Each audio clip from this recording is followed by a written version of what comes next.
Well, after months of speculation about where the Toronto Raptors would be picking, it's clear now. The Raptors are going to be picking 13th.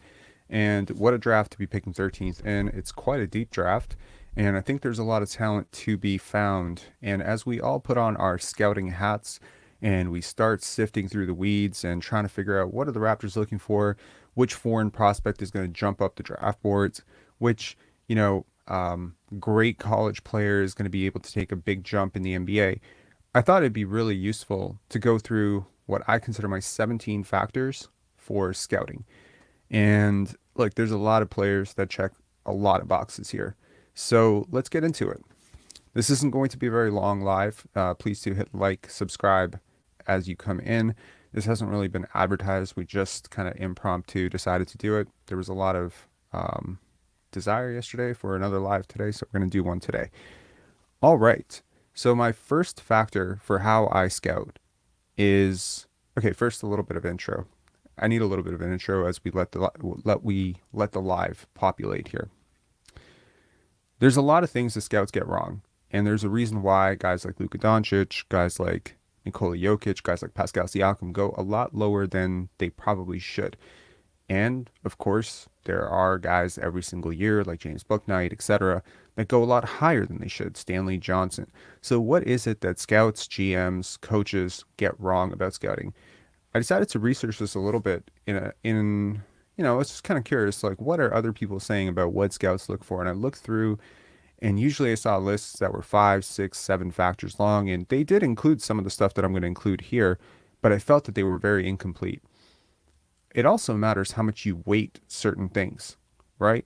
Like how much do you weight prospects' wingspan or height against them? How much do you weight their scoring averages in college against them?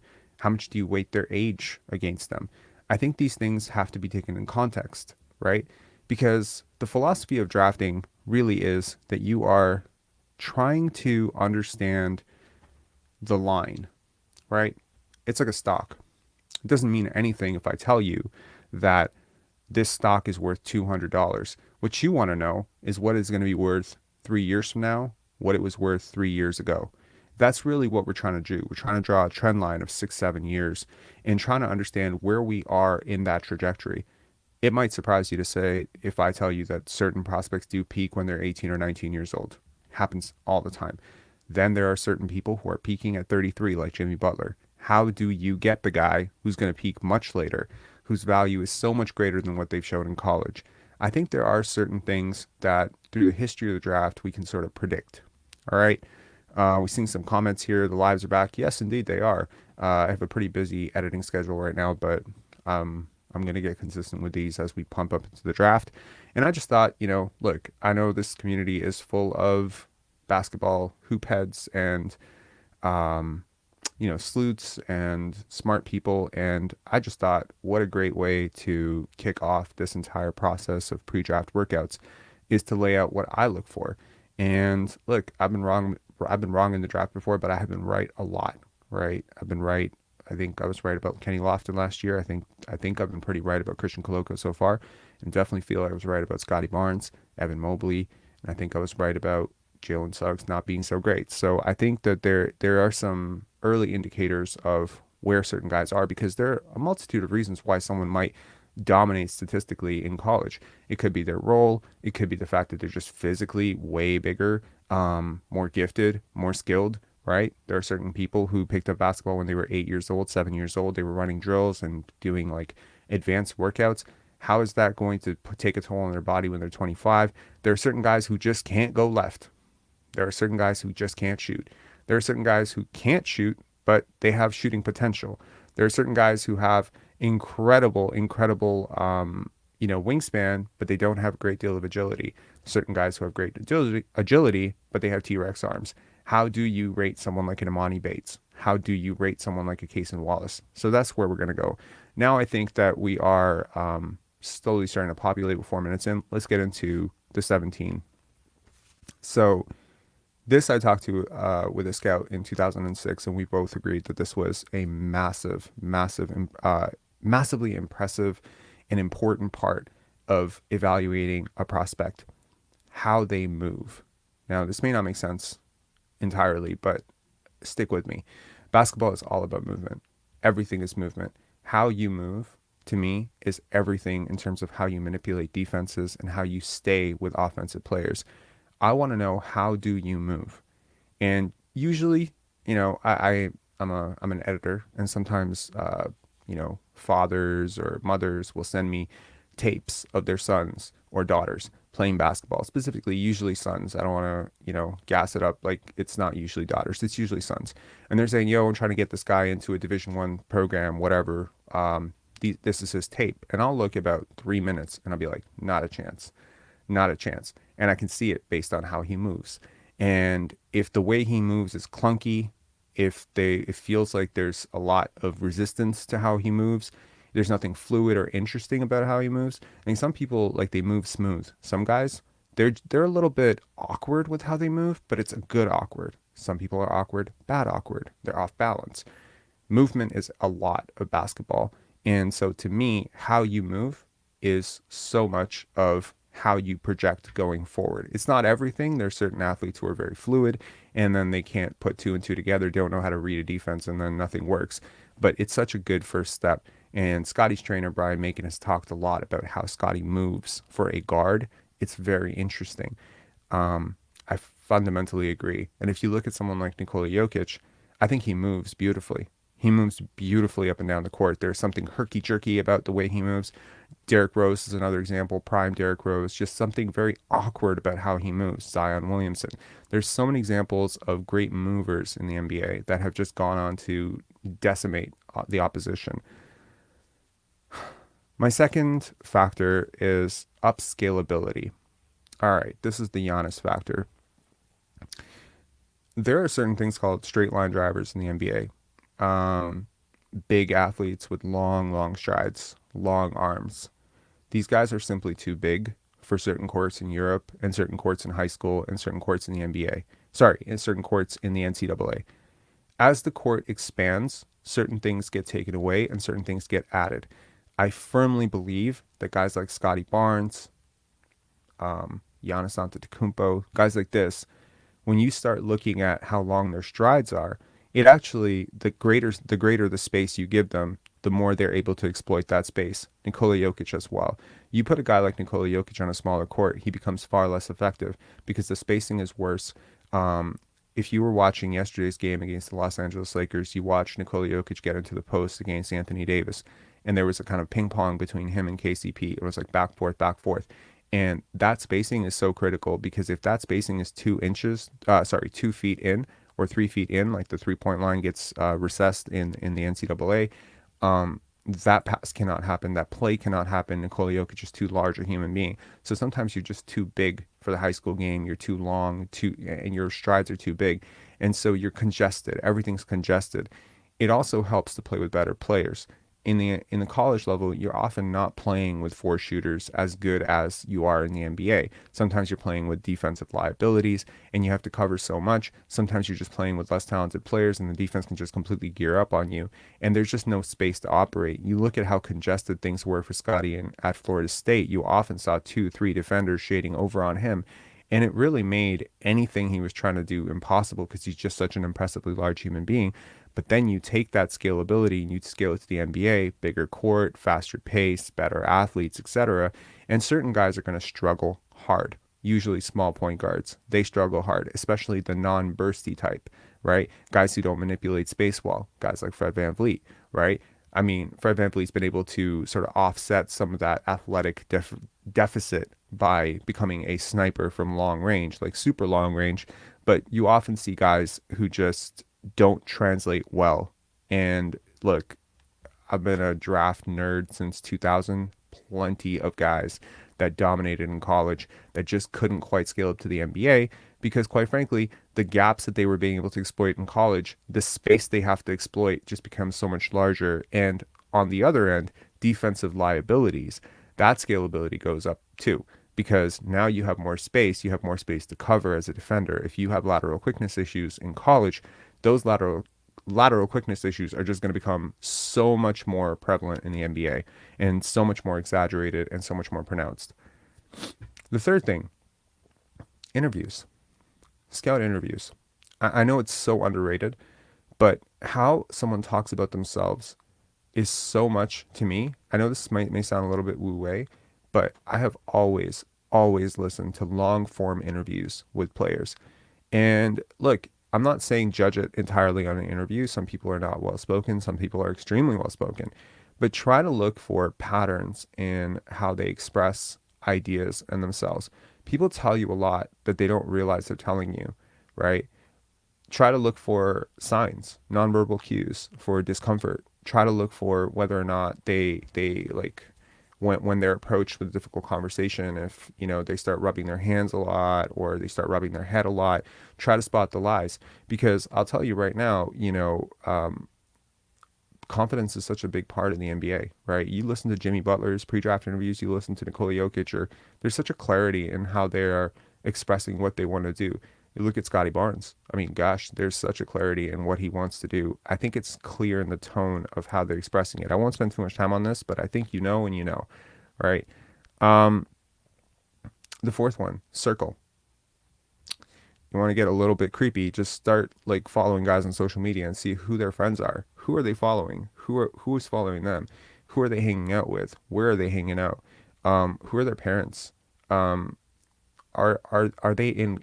Do they have good friends? I think this is such an important thing. You are so often a sum or an amalgamation of the five people you most closely keep. Like attracts like, birds of a feather flock together.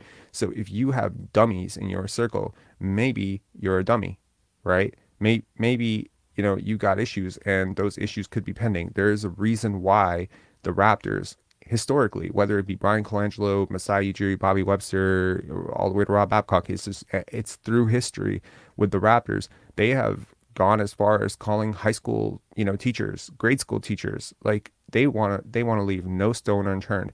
Did this kid have a temper?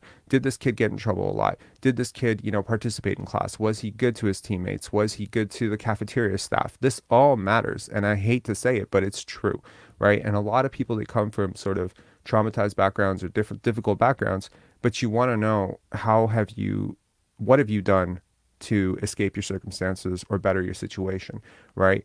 Or are you eventually going to be on an Instagram live flashing a gun? I don't want to take low blows at Ja Morant, one of my favorite players, but you could have seen this coming, right?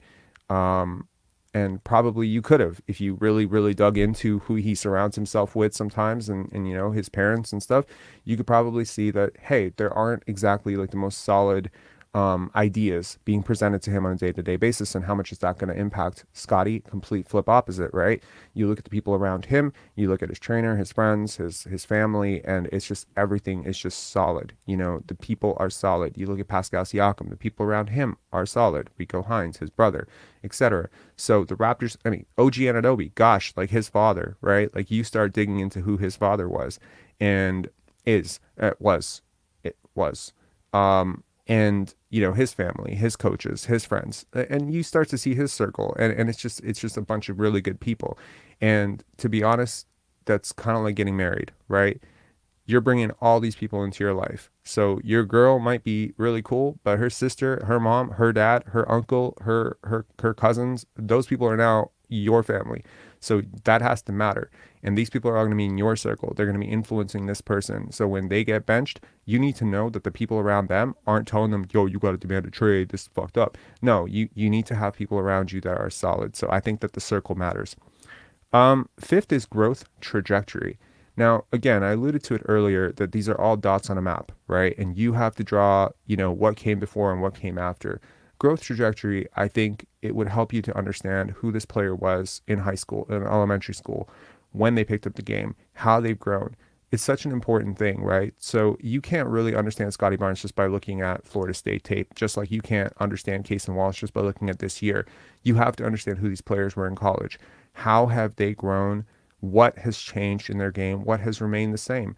Have they always had shot selection issues? Well, this might be an issue. Have they been turnover prone, equally turnover prone for 5 years now? This might be an issue. Have they ever defended well? Or is it, hey, they were a really solid defender in high school. They were a really solid defender in grade school, but now they're carrying this massive load in the NCAA. They're the guy. There's no one really helping them on the team. They're carrying this massive load, and maybe their defense struggled this year. So has there been some sort of range of potential flashed? I think it matters that Anthony Davis played point guard growing up. I really do think that matters, right? And you're seeing it in the evolution of who he's become in the modern NBA. The fact that he can flash out and shoot threes and run the point sometimes for you. Yeah, those are all those point guard skills that came up. I think it matters that Pascal Siakam played soccer. I think that matters a great deal. You have to understand that there are sports that guys have played, from high school football to, to lacrosse to hockey or whatever, baseball. And all of those things are skills, muscles that have developed over time. And, you understand someone like Christian Coloco, and he talks about how he played soccer. You're like, man, this guy might have like some fantastic footwork. And then you start to see his awareness for how he makes passes out of the short roll. You're like, man, I wonder if that came from soccer. And it did. So I think that sort of growth trajectory has to be charted. I think with Christian Coloco, using Christian Coloco as a great example, I think his free throw percentage, first year Arizona, second year Arizona, third year Arizona, points to how hard he works. I mean, he went from, I think, 37% to 70% free throw shooter. The fact that he's added a three, he didn't have that 3 years ago. So you have to be able to say, okay, well, where was 3 point shooting 3 years ago, and where is it today, and where will it be 3 years from now? Now, the where will it be 3 years from now, that is hard. That's really hard. And if there was an exact way to predict it, you would have to, you would be very, very rich, right? Because an NBA team would hire you for like $1 billion a year if you could predict with exact accuracy. You can't predict accurately, exactly, all the time. But there are certain things that are going to help you. Obviously, if they have shown a track record of, working hard, listening to their coaches, having no disruptions, having really good people around them. But there is one more thing that really, really matters, and we're going to get into it in about 5 minutes. Basketball feel and IQ. This is something that I have rarely ever seen an athlete completely flip if they don't have it at a certain age. I don't mean players who are very new to the game. So Pascal Siakam not having great feel at New Mexico State didn't really bother me, right? There were certain things where he would jump into a charge, or he didn't know how to anticipate where a defender was moving, or he didn't necessarily have the most innate knowledge of what defense was being run on him, feeling gaps and stuff. This happens. If you pick up basketball a little bit late, the feel and IQ stuff is going to come a little bit later as you develop that experience. However, if you've been playing basketball your whole life and you're still running into guys like Joey Graham comes to mind, using a Raptor example. Joey Graham just zero feel for the game, right? And that can become a little bit troubling, right? Because that's mental, right? That's you not processing information properly, your nerves getting the best of you, anxiety getting the next of you, or you just don't study film enough and you're not understanding your opponent and your situation, right? So I think that basketball IQ and feel, just the way you move around the court, do you have off-ball awareness? Do you know how to relocate after you cut? Like, do you often get in people's ways? Like, watch guys without the ball. Like, when they don't have the ball, watch Jokic. Like, in 2 days when they play, watch Jokic without the ball, when he doesn't have the ball, and look at all the nice little things that he's doing to free up his team. There was a commentary during the Lakers and Nuggets game where it's like, have the Nuggets taken a single hard shot tonight? Can you count it on two hands? And they hadn't, because Jokic is like a genius with basketball, right? So, but it doesn't work if his teammates are consistently in the wrong places. So it is on the coaching staff and also on the players, but also on him. And yeah, if you have a great offensive engine who has, Herculean or godly, basketball IQ, it's going to make a lot of people better, because they're going to be able to direct traffic and they're going to be able to show people where to be, like Steve Nash, Nikola Jokic, Magic Johnson, LeBron James, these guys, right? But barring that, you need to have like basic IQ. Like, you need to have a basic understanding of where do shots come from. Is this a good shot or a bad shot? How do I pass? You need to be able to see the court. Just see the court. See on defense. This guy's in trouble. Let me scram switch there. So this type of IQ and awareness, I think this is why I really like a guy like Jordan Hawkins, because it's like he just has this in spades, right? You also look at a guy like Anthony Black. He also has a great deal of basketball IQ. Look at a Victor Wembanyama, Scoot Henderson. These guys also have basketball IQ. You need to talk sometimes. You need to listen to these guys talk about the game. Pedigree. I do like guys who've come from good basketball pedigree. That means good schools. That also means national team stuff. I'm not going to hold it against the guy if he hasn't done it, but it is so important at a young age to not be the man in a certain setting. So I want to see, did you play at Amon Bird and did you play with four other really good players where you had to develop some of that off ball stuff? Or are you coming from a situation where you have always been given the green light? You've never had to defer to any other person. And how do I know if you have always been the man, how you're going to deal with being the third guy off the bench? Because that to me is like, it's a little bit difficult to project, right? So that egotistically speaking, that's a very difficult thing for some guys to do for their egos. Because if you never had to defer, you didn't develop any of the skills that you need to defer, which means you don't know how to set screens for other people because everyone's always been setting screens for you. You don't necessarily happen to be the greatest playmaker for others because every shot went through you. So it's like, if you don't know how to function with the ball without your hands, like, I mean, to me, and then also pedigree, you know, I think you pick up winning habits.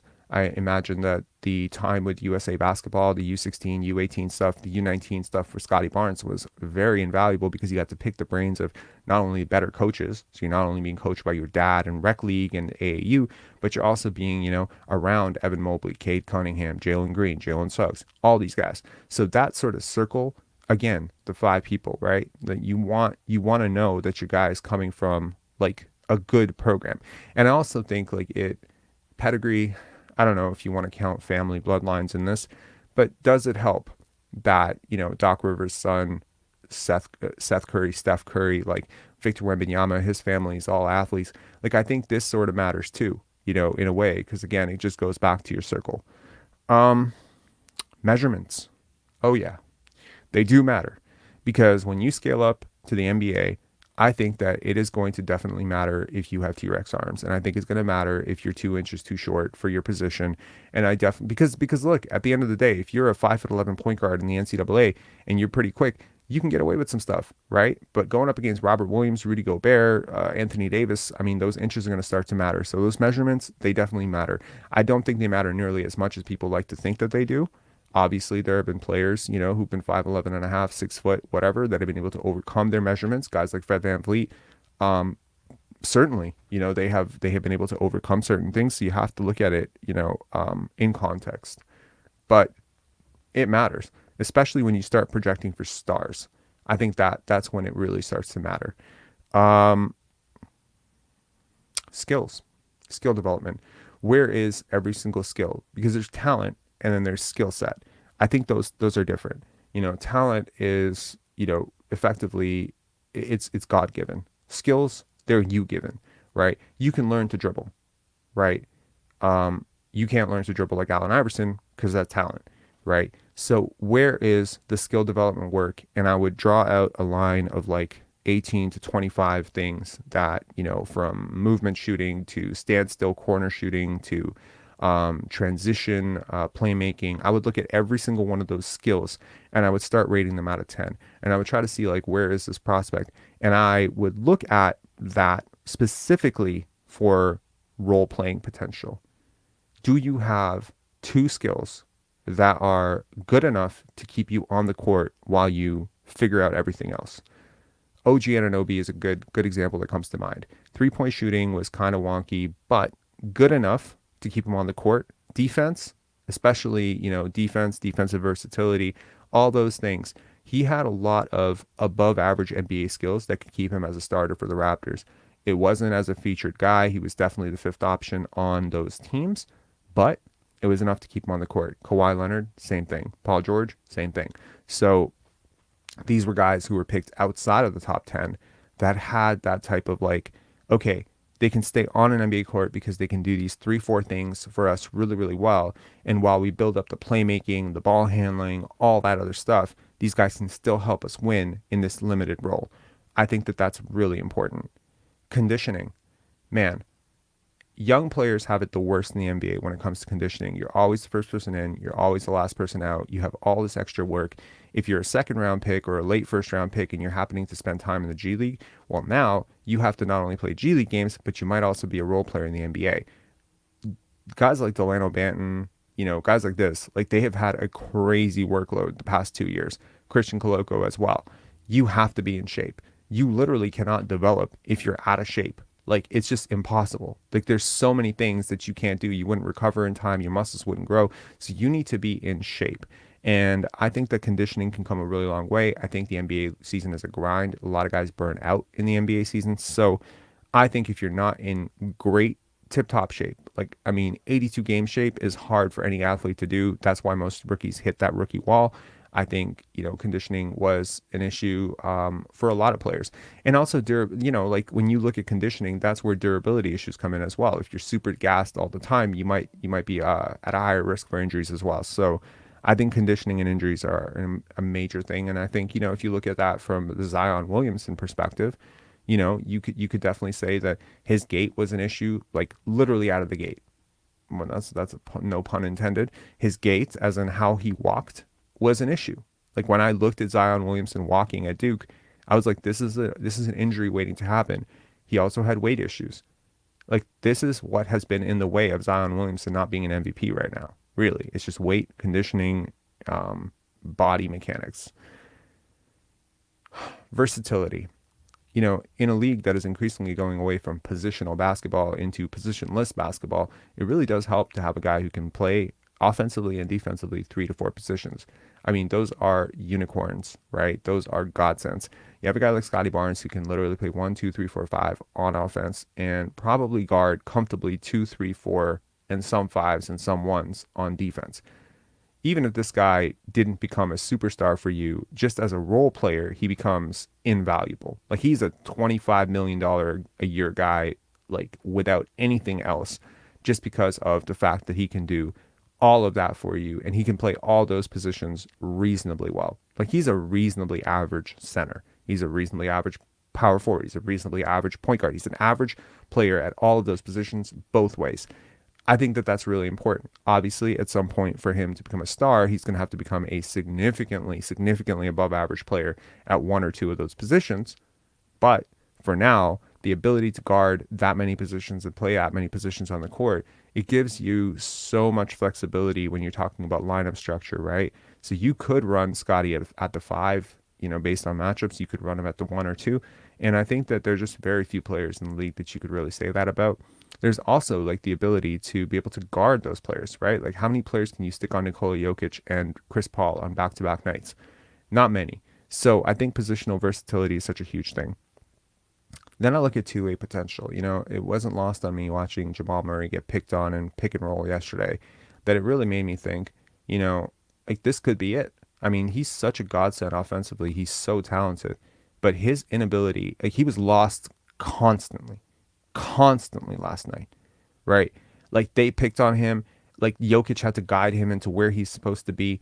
I look at guys and I'm just like, if you're a defensive liability, unless you are a superstar, I'm not touching you in the top 20 in the draft. I just don't want it.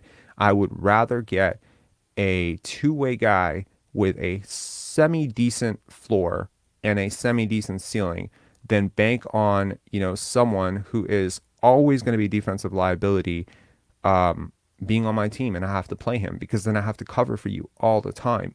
And there's always this extra pressure that you can never play straight up. You have to zone, you have to cover, you have to pray the other team has a player that you can't. You know what I mean? Like I look at two-way potential, and the same thing on offense and defense. I think we're going away from specialists, and I think we're going towards generalists. In the NBA. You see guys like Duncan Robinson who are a bit of a defensive liability, but they have to cover for him. But Tyler Hero is a bit of a defensive liability, and they've had to cover for him, so it's not that hard to cover for one of those guys. But covering for two of them, like that's when you get into really, really big problems. And so it's helping that Martin and Bam Adebayo and all the other guys on that team are really good defenders, so you can get away with one, right? You look at what happened with the Philly and Boston series, right? You got PJ Tucker, who's a bit of an offensive liability. He can't do anything but shoot corner threes. He can't even, he's not really overly efficient from anywhere else on the court. And so Robert Williams can just play rover. And it just puts so much pressure on the rest of your team because now you have to compensate for this one guy who can't really do jack shit with the basketball, and they're not even guarding him. So the Raptors obviously need to understand this, because they can't be, drafting any more non-shooters. They already have enough. They have Jakob Poeltl, who really can't shoot. They have Pascal Siakam, who doesn't shoot enough from the outside. They have Scottie Barnes, who may develop into an outside shooter, but we haven't seen consistent outside shooting yet. You can't add another one of these. So you need to get a guy who can at least hit threes and at least defend competently. And that, to me, should be the bar of base minimum for this 13th overall pick. I look at boom bust potential. In a similar thought process, I look at, I want to try to avoid drafting anyone who has a really low floor. Um, there are certain guys who have 35 or 40 different pathways to becoming NBA players. They can do it at multiple positions. They can do it in multiple roles. They can do it as starters, bench players, etc. Right? So one way or another, a guy like that is just going to become something for you.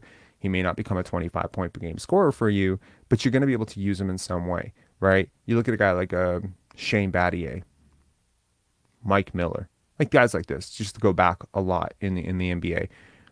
Who's another like really good, like high floor guy? Keegan Murray comes to mind, right? At worst, he's a really big body who can shoot threes, right? That's a pretty high floor. I would argue his ceiling is a lot lower than a guy like Jaden Ivey, but his floor is also a lot higher, right? Because you want to run an offense through Jaden Ivey, he's going to have to become a much better defender. He's going to have to become a much more efficient offensive player. He's going to become a better outside shooter. And barring that, it's not like he has some elite role player potential, right? As a catch and shoot guy, as a defender, etc. So, like, there are very few pathways to Jaden Ivey or someone like Marvin Bagley becoming like a great player. But there's so many different pathways to Keegan Murray becoming an average player. So I look at, the boom bust potential thing as a really important thing because like these draft picks, they don't come around. They come around every year. If you're a really bad team, you don't often, unless you're a really bad team, you don't pick high enough. You don't pick high all the time, often enough that you get to just screw up a couple of years. And you look at, teams that have, I don't know, screwed up like multiple years or missed on, higher ceiling guys, but also like they have like low floor guys like a Johnny Flynn. Like what the fuck what was like were they hoping for a role player there? Like what were they hoping for with Johnny Flynn, right?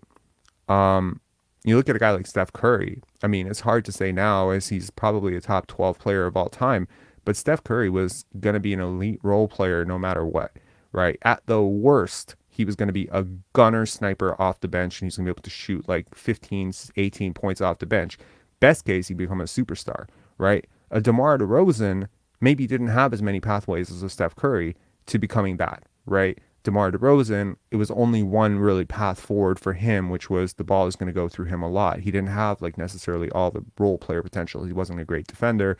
He wasn't a great shooter. So it was either, you're going to put the ball in his hands and he's going to become an isolation scorer for you, or it's nothing, right? And if he doesn't work as hard as he does, that's exactly what a bust looks like, right? Okay. Ambidexterity. It's a big thing for me, man. Like you might be able to get away with having a really weak hand in high school. You might be able to get away with it in college if you're really athletically gifted and you can shoot well. But in the NBA, when teams start to pick up on the fact that you always go right or you always go left, or when you go left, you always finish right, when these things get scouted out, and you'd be surprised how many players have like a dominant hand that they finish with like 85 to 95% of the time, or they have a hand that they finish like 15% better with at the rim. Once this gets scouted out, every defense is pushing you to your weak hand. So I just don't want to entertain the idea of drafting somebody who has that weak a hand and is not ambidextrous in the NBA. Like it's just not something that can possibly scale well. Shooting potential. Now, I look at something like shooting potential very differently. I think Christian Koloko has great shooting potential. I think he might have hit like 2 or 3 threes this whole year, right? Correct me if I'm wrong. What does it come down to? It comes down to confidence when shooting, shooting mechanics, reps, where you are in your shooting development cycle, shooting potential, right? I also think, when you start talking about range development, one of the early things that we noticed about Pascal Siakam when we were doing the scouting report on him was he hit a lot of long twos. Okay, so hitting a lot of long twos. So how difficult would it be to stretch that out a few feet, right? When you look at guys who just don't take shots outside of 8 feet, you really have to get them in the gym to gauge their shooting potential. Is this something that's been forced upon them, or is this something they just haven't developed? And then, you look at guys who have like really broken shot forms, guys who don't have consistent foot placement on their shots. They have, elbows that are just way out. Their shot is in their view pocket. Like they can sort of like you're literally shooting in front of your face. And you just start thinking to yourself, like, are we going to have a Markel Fultz situation here where we try to move the shot a little bit and we break this person's brain, you know? Um, so I think shooting potential is a really big thing. I think there are certain guys who just haven't been given the green light to shoot in college or in international play or whatever. Maybe that's just not their role, but they have it. Like they have that sort of potential to be able to extend their range out a little bit.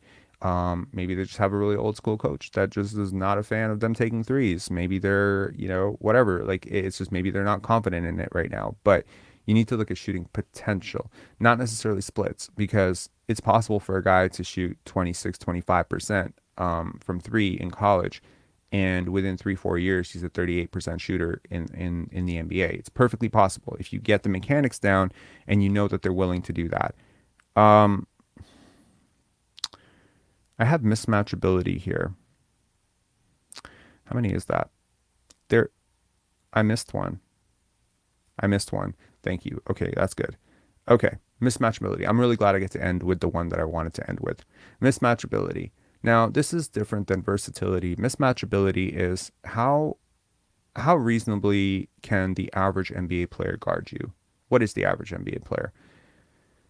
I think the average NBA player is about 215 to 218 pounds. I think the average player is about 6'6", 6'7". How possible is it for that player to guard you, and how possible is it for you to guard that player? I want to win that matchup. All right. I want to win that matchup. I think this is the Scottie Barnes test or the OG Anunoby test, right? I think it's much more likely that OG or Scottie can guard that average player than that average player guarding them. And I think that that matters. I think same thing with Pascal Siakam. I think for whatever reason, this mismatchability thing is something that the Raptors really, really seem to care about. And it's something I definitely care about a lot. Because, look, at the end of the day, what you're trying to do with every single offensive possession is force a double. That's all you want to do, right?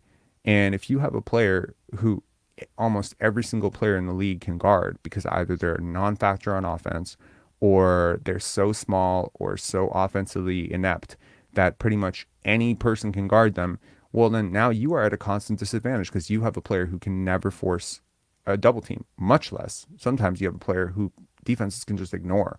So if that player is a non-shooter, if that player is like a player that you always have to hide in the dunker spot or run off, run off like 3-4, have them as an off-ball screener all the time or whatever, they have no gravity.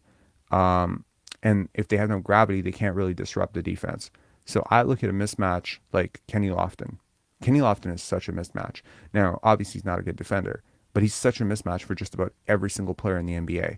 And I think about a guy like that, and I'm just like, man, that guy could be like such an interesting player for my team because I don't know a lot of bigs that can guard a guy with that low center of gravity. I definitely know no guard can guard a guy like Kenny Lofton in the post.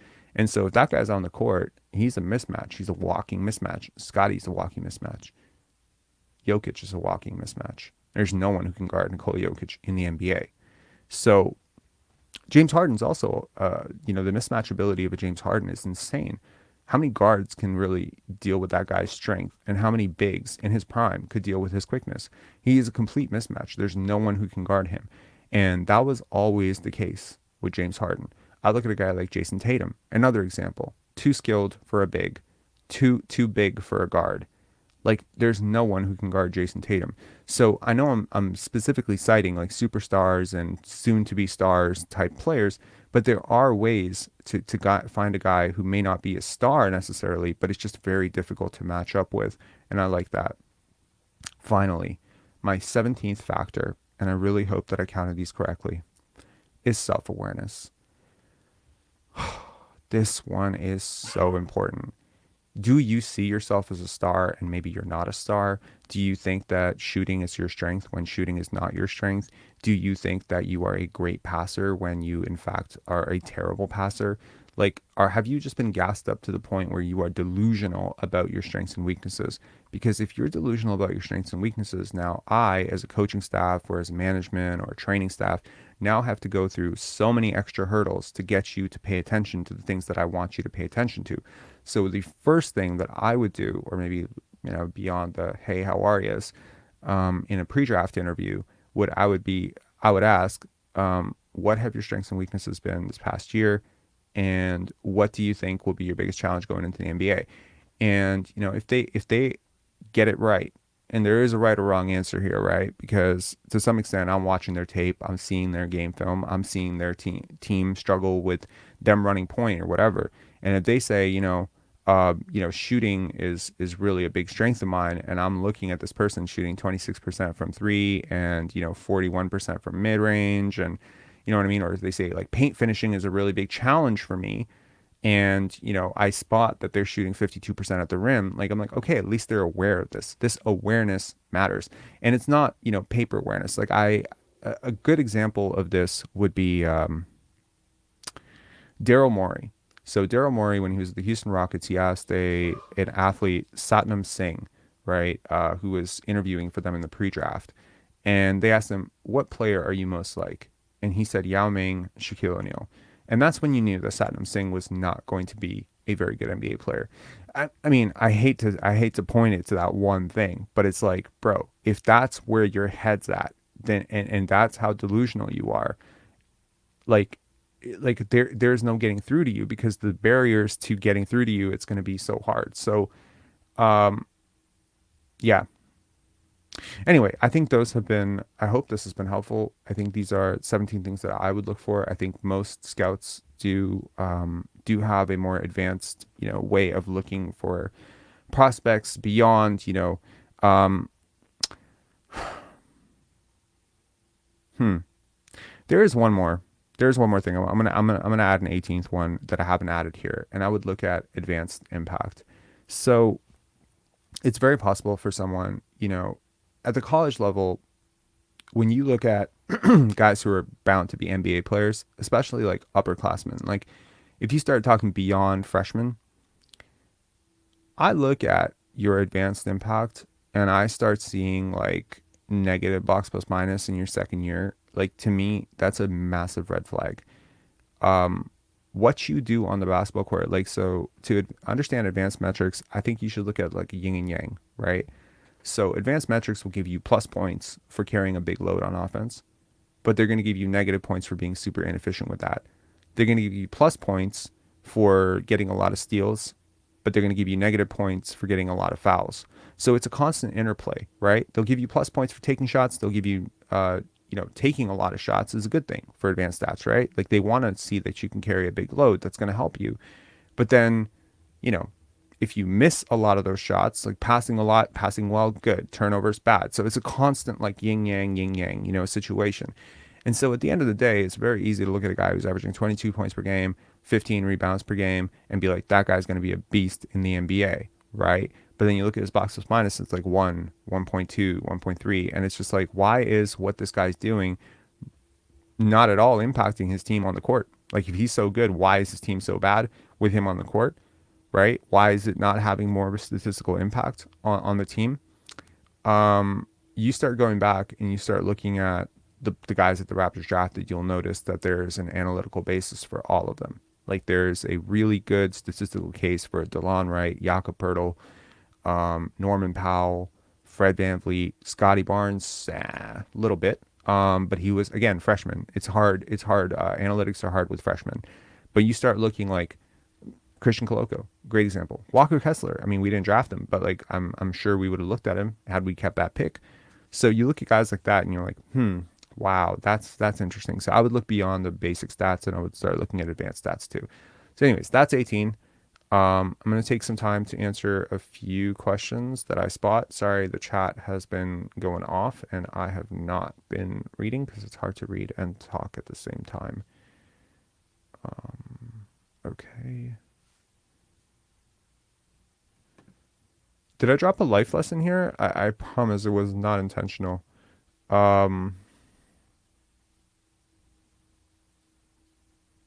Also, in case you guys have not checked out Goateology and are looking for dope NBA content, I can never let a live go where I don't mention to check out Goat. It's a great channel. Cason may be available at 13, which is why he's in the graphic.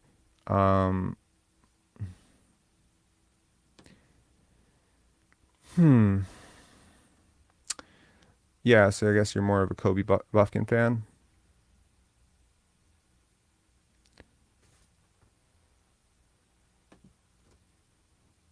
I doubt that this is the case.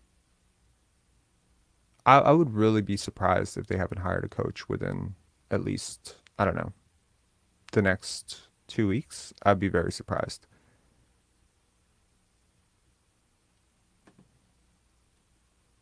Um, yeah, well, that Jakob Poeltl trade didn't help, did it? Orlando. So the thing with Jordan, that might hurt him with both Orlando and Toronto is his wingspan. Like it did not come in great. Now, have they learned the lesson from Desmond Bain? I don't know, but 6 foot six-ish wingspan with a 6'4", without shoes, 6'4" and a half. Like he's undersized. Like he's firmly undersized for an NBA wing, right? He's almost like he's a decent defender. Like he's a really decent defender, I think, but he's not a generational defender or a great defender. So I think that might hurt I think that might hurt his draft stock. As big a fan as I am, again, like on these form factors, how they move, love it. Upscalability in the NBA, love it. Interviews, great. Circle, great. Growth trajectory, solid. Right? He wasn't even a 5-star recruit, and look where he is. Basketball IQ field, great. Pedigree, really good, right? Just won a national championship. Measurements, that's the problem right there. So you immediately get negative marks on something, and suddenly you start looking around, and you're like, okay, that's something, right? That's not enough to write off a player. Like there are definitely going to be guys, but you start looking at these 17, 18 factors, and you start asking yourself, how many all-time greats wouldn't have checked all these boxes at that age? Go reverse engineer it and tell me what you find.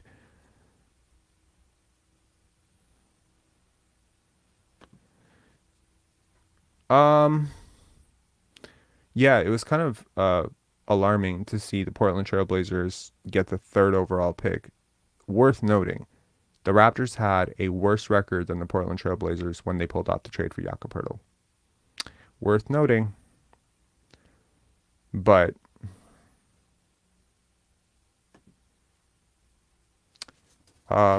yeah, well, Victor Wembanyama hits every single one of these boxes probably as like an 8 or 9 or 10.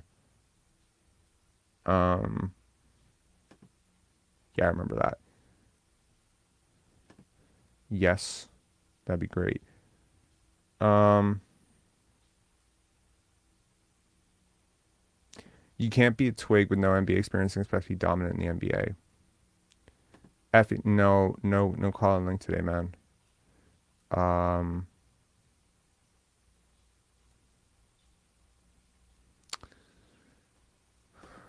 I'm assuming giraffe is code for Wembenyama. Yeah, of course he'll do something, man. Like, I mean, I know he's pretty skinny, but he's gotten a lot stronger over the last year. He's really smart and he moves incredibly well.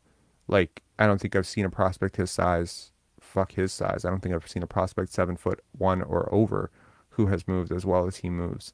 So, I mean, again, he checks every box. So if he does not work out, like we need to rethink how we look at prospects.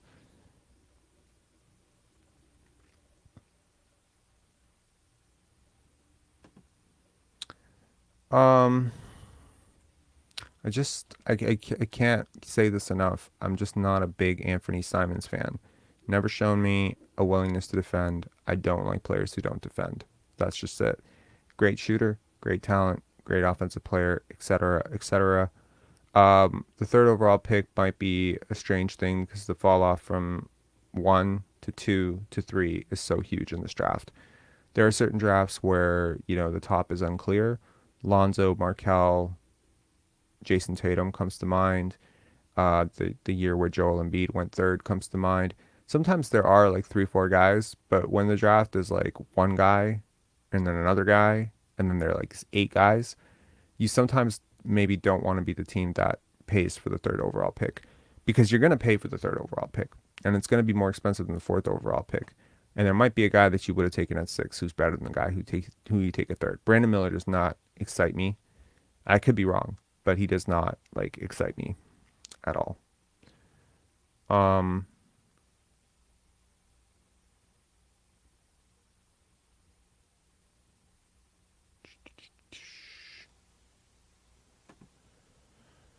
um, yeah, I mean, I could have gone with either way.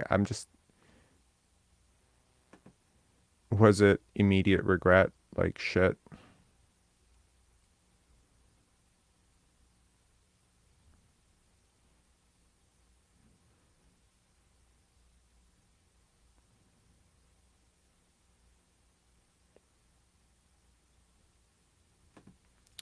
Good question. Where would you have drafted Koloko if he'd been in this year's draft? Um, hmm, Probably around 18, 18 or so. I think 15. I don't know about 15. 18 to 25. That would be the range. It's just because he's older. It's not because he's worse or anything like that. It's just because he's a little bit older. And it's unironically the center position is just it's the easiest position to fill. And I think you see it every single year. I think he went really low. 33 was very low for him last year. I think he definitely should have gone in the 20s. I think you make an argument in hindsight that Walker Kessler probably should have been a lottery pick. But there's a lot of centers last year. Jalen Duren, Mark Williams come to mind. Walker Kessler, Christian Koloko. I think all four of those guys should have been first round picks last year. You cannot understate the value of rim protection, man, and what Christian Koloko is able to do as a rim protector. I mean, you're watching Robert Williams do it for the Celtics right now. It's so impressive and it's so important.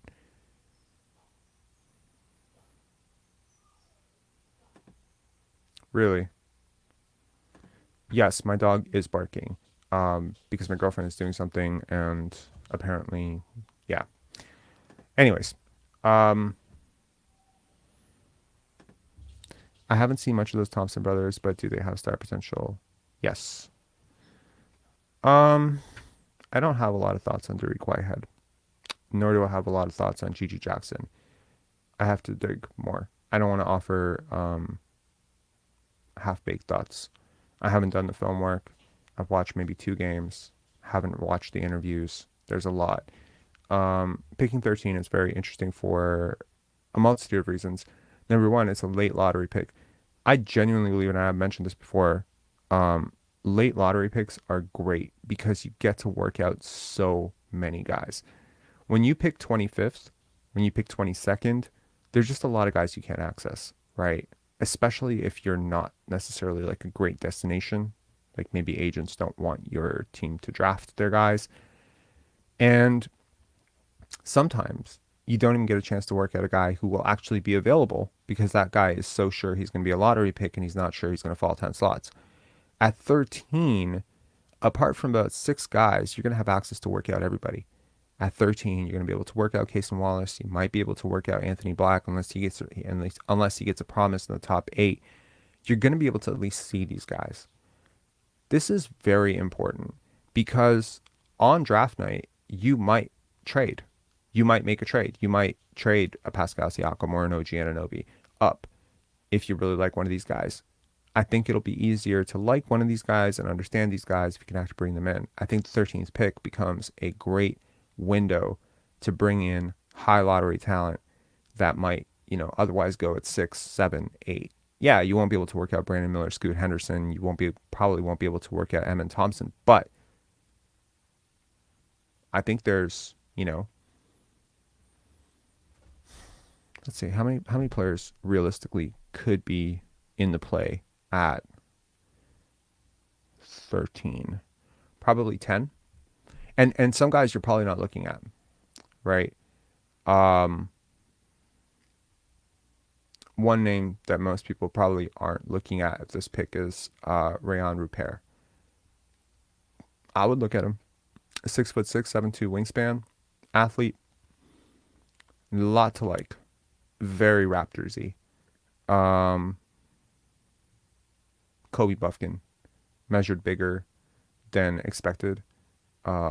Great paint finisher, something that Raptor guards apparently have never been able to do. Can't remember the last Raptor guard who finished well in the paint. Like Kyle Lowry was decent, but like such an underrated thing to be able to do, right? I mean, we're seeing it with, elite paint finishers at the guard position. Um, yeah, I mean, there's a lot of guys. Let me just quickly flash through the mock draft, and I'll tell you guys that I really think should be in play at that range. Hang on one sec. NBA mock draft. Hang on.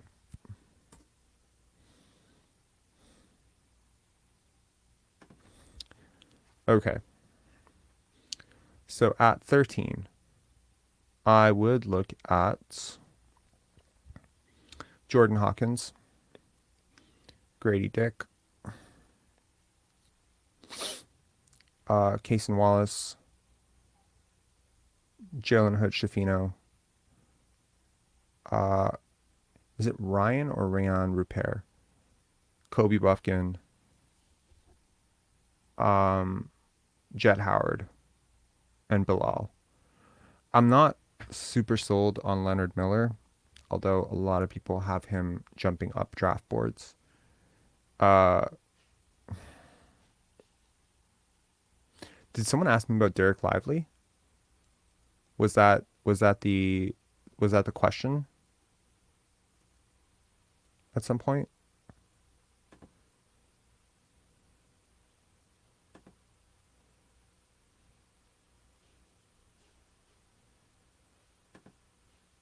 Um, no, his name is Sasha. Holy shit. You think that Keyonte George has Damian Lillard Bradley Beal upside?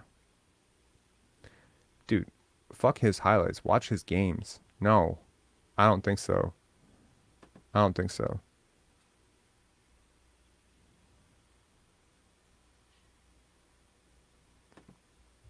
Nah, I'm not worried.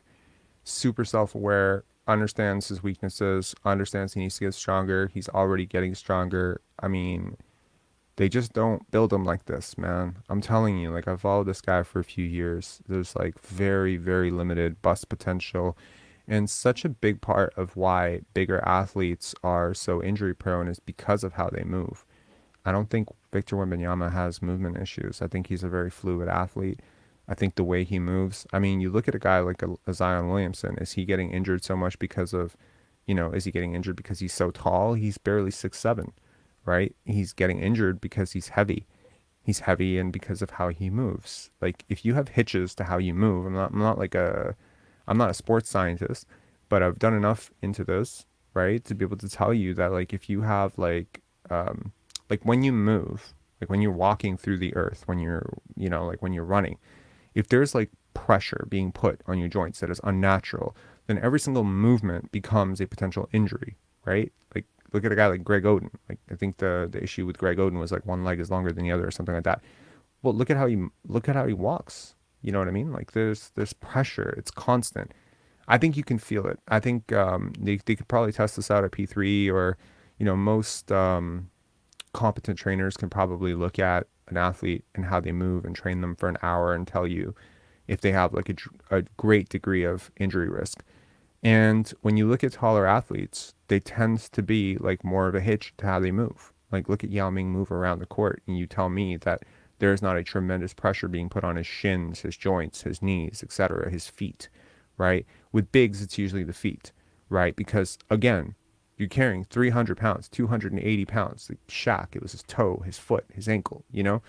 So yeah, it's just about making yourself more fluid in terms of how you move. I mean, you look back at Michael Jordan, apart from that one injury very early in his career, he was largely very durable.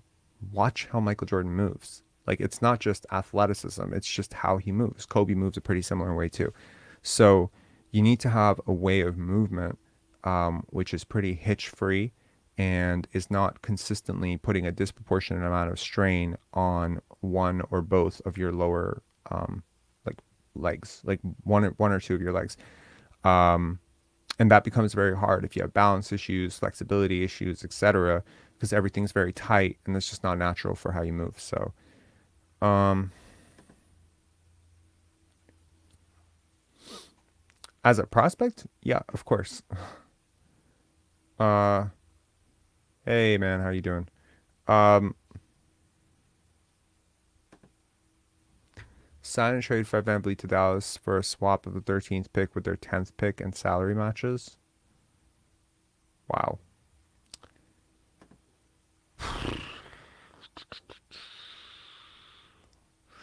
Well, no, not really, because I think he could be a guard. I think he can be a point guard. I think he can guard up because he's so strong.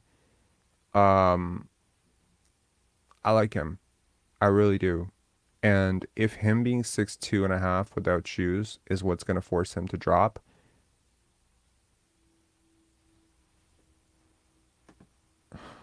pretty well, actually. I think Marcus is a little bit bigger, a little bit better athlete. I really like Marcus Smart coming out of college. I loved him, actually.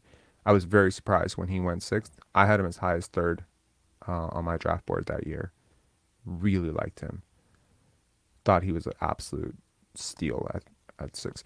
Who else? I really like Drew Holiday as well. This is a type of player that I really like big, strong guards.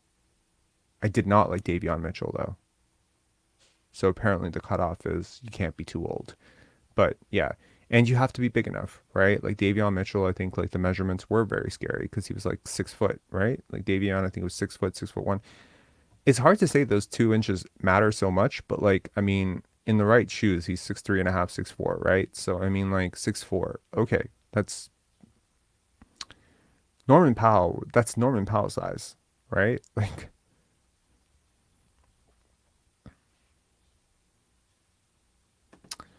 yo, bro, like I think you're just wrong, and I don't really like. I'm not trying to be rude, but like you're just wrong about this, man. Like I know what you think you see in Keyonte George, man, but like no, like I don't think so. Like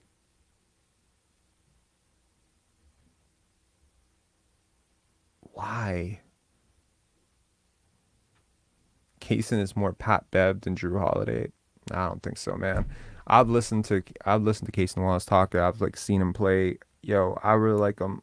I like Cason Wallace a lot. I do not like Keontae George. Now look, I did not like, shit. I didn't like Ben Mathurin last year, so I'm not saying I'm like right all the time, but I've like unlike last year where I wasn't really scouting very much because the Raptors didn't really have a pick. This year I have been scouting and I've been watching a lot of these guys play.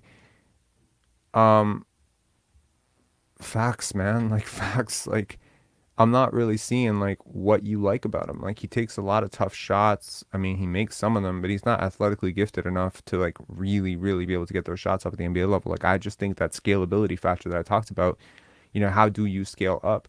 Now, you could look at a guy like Keontae George and say, well, you can't create space for yourself at the college level. You're not a very big player. Like he's strong. Like he's physically strong for a guard in college. Is he going to be physically strong? Is he going to be able to bully and like get those dips with his shoulder? Is he going to be able to do that in the NBA? I don't think so. And NBA defense will shut that guy down, I think. So look, could he become the next Bradley Beal? I fucking doubt it, man. I'm sorry, I don't see it. OG Cason and fucking Scottie Barnes. Oh yeah, I'm there. Season tickets. Um, I like him a lot. I really like how he moves. Again, like movement was like my first factor, and the way that he moves is incredibly fluid. For a guy his size with his wingspan, and yeah, he's some people will say he's a little bit raw. He has shooting potential. I think he could be really interesting.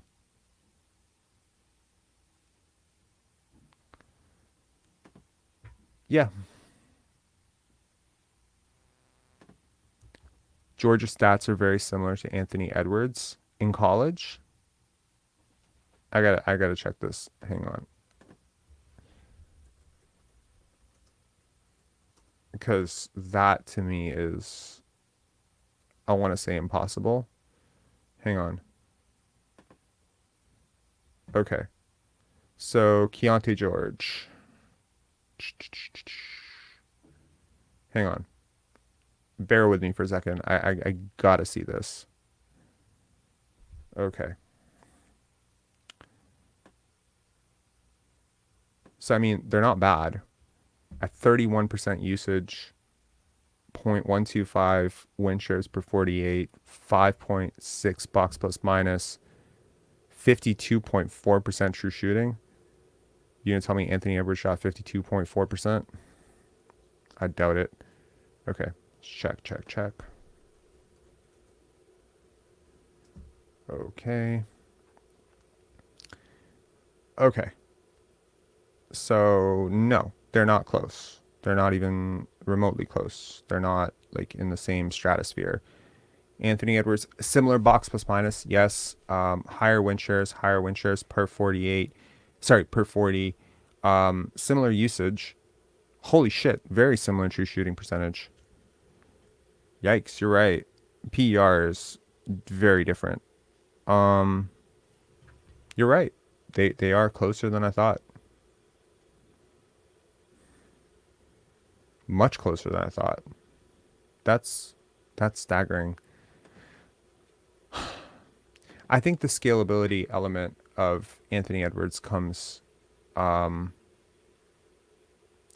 mind, right? Like his athleticism to me makes him a different type of player. Anthony Edwards is a generational athlete. Keyonte George is not a generational athlete. Like you have to look at it that way. Like there's I don't know.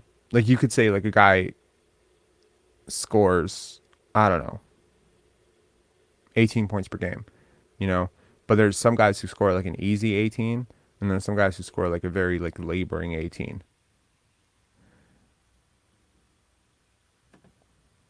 I'm not wrong about Keyonte. We will see. Time will tell. I mean, you could be wrong. I'm certainly open to the idea that you could be right, but I don't think you know that yet. I mean, based on what? Based on highlights? Highlights for sure. I'm sorry, I don't see it. Um, just quickly Google Cason Wallace stats. I'm curious to see how he stacks up. Um,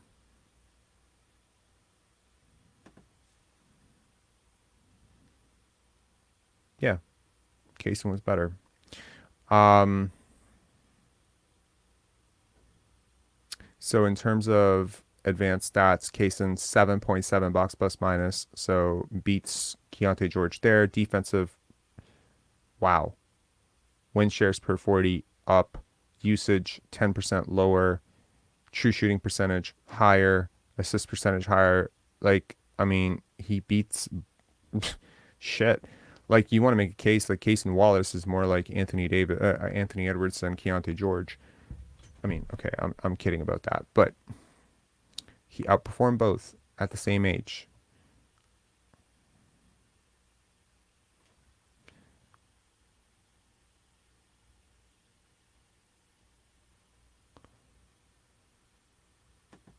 FA, there's no call-in link for today's thing. Um,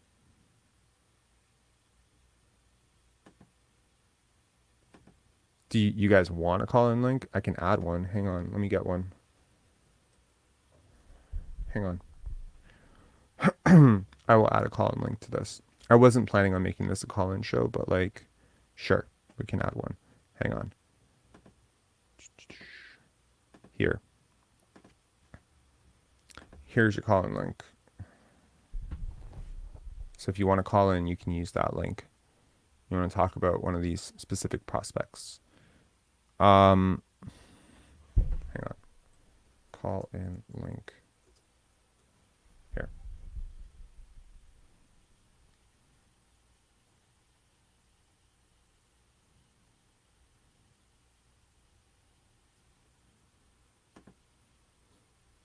That is a very fun fact. I did not know that.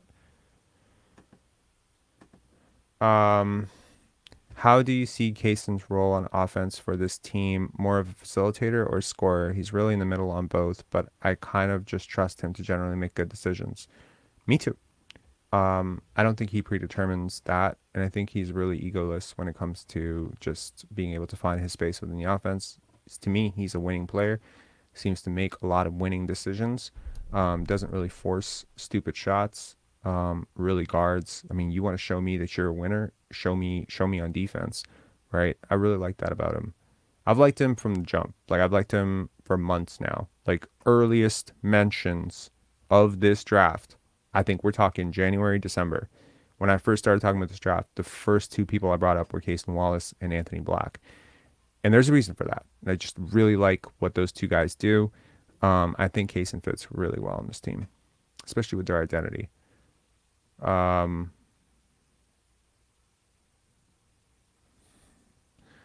that is the sucky part. And Abu says, I wonder who OKC will scoop away right before our pick.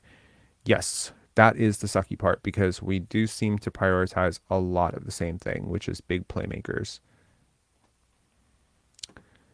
Abu says, can Black and Scottie work together? Ew, that's tough. I think that's tough. Also, I think Anthony Black's measurements did not come out very impressive either.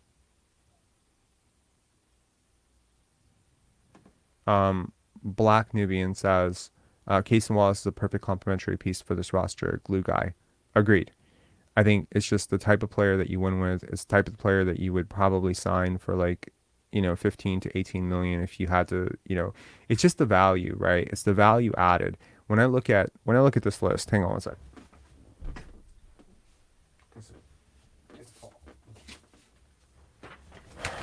My list fell. Okay.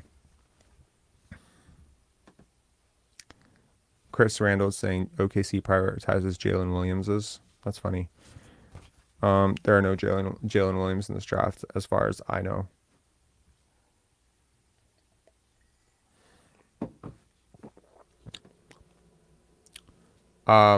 Nice one main says, knowing Masai, they will take Leonard Miller. I don't think so.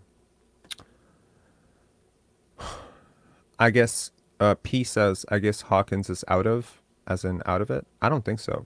I think the wingspan thing is a little bit concerning for me. Like, would I feel very differently about Jordan Hawkins if he had a 6'8" wingspan? Probably. Yeah, that would be great. Um, there's so many options, right? You can also move back in the draft. You can move back for multiple picks, right? Like you could hypothetically, if you identify someone in the 20s that you really like and you're not really enamored with who you're going to get at 13, maybe there's a deal on the board. If Cason Wallace is on the board at 13, we'll stand pat. If he's not on the board, we want to move back for, this plus a future pick or something like that. That's always in the range of possibilities. And again, when you're picking 13, because this is like, you want to talk about like the value add. Like if you're at 15, I tell you there are guys who are slated top 10 that are not going to work out with you. If you're 13, there are guys literally down the draft that are going to work out for you. I think this is just such an underrated thing because you might discover somebody that you really, really, really like, but maybe they're slated to be picked around 28th. And maybe this is exactly the type of player that you trade down for. You trade back, you get multiple assets. There's no guarantee that who you pick at 13 is going to be better than who you would have picked at 28. Um, and there's no real upside to picking someone who's definitely going to be available at 28 because they're projected 40th right now. Like a Pascal Siakam, if you identify a Pascal Siakam in this draft, there's really no reason to reach and get him at 13. You can easily pick him up at 27, 28. So there's always going to be that option to trade back or trade up. And 13 is just a really great place because you still have a lottery pick. It's still technically a lottery pick. From a trade value perspective, it's not a high lottery pick, but it's still a lottery pick. That kicks in next year. So Christian saying, I thought the new CBA forced prospects to go through measurements. A couple of prospects didn't. I believe that kicks in next year.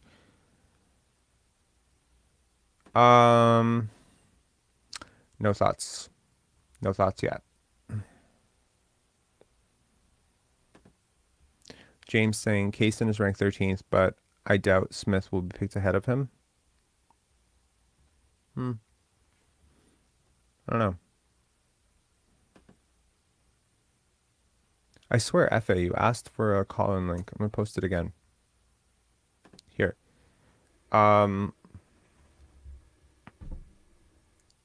yeah, I mean, I'm not sure. I look at all of these things, and so like how they move, upscalability, interviews, circle, growth trajectory, basketball feel IQ, pedigree, measurements, advanced stats, self-awareness, skills, conditioning, versatility, two-way potential, boom bust potential, ambidexterity, shooting potential, mismatchability.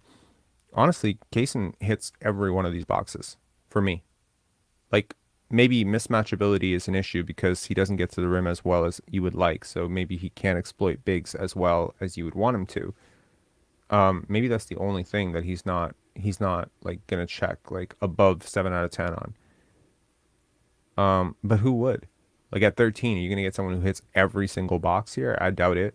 You know, Scoot Henderson hits all these boxes. But Wembanyama checks all these boxes plus some.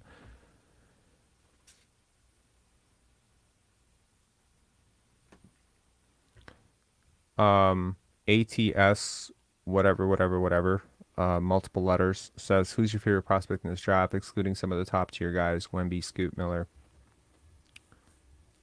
My favorite prospect in this draft.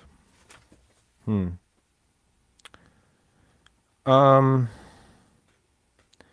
I can't say I just have one, but I really like Cason and I really like Bilal. Um, okay, we got Country Kong. I think he's coming on for the first time. Hey man, what's going on?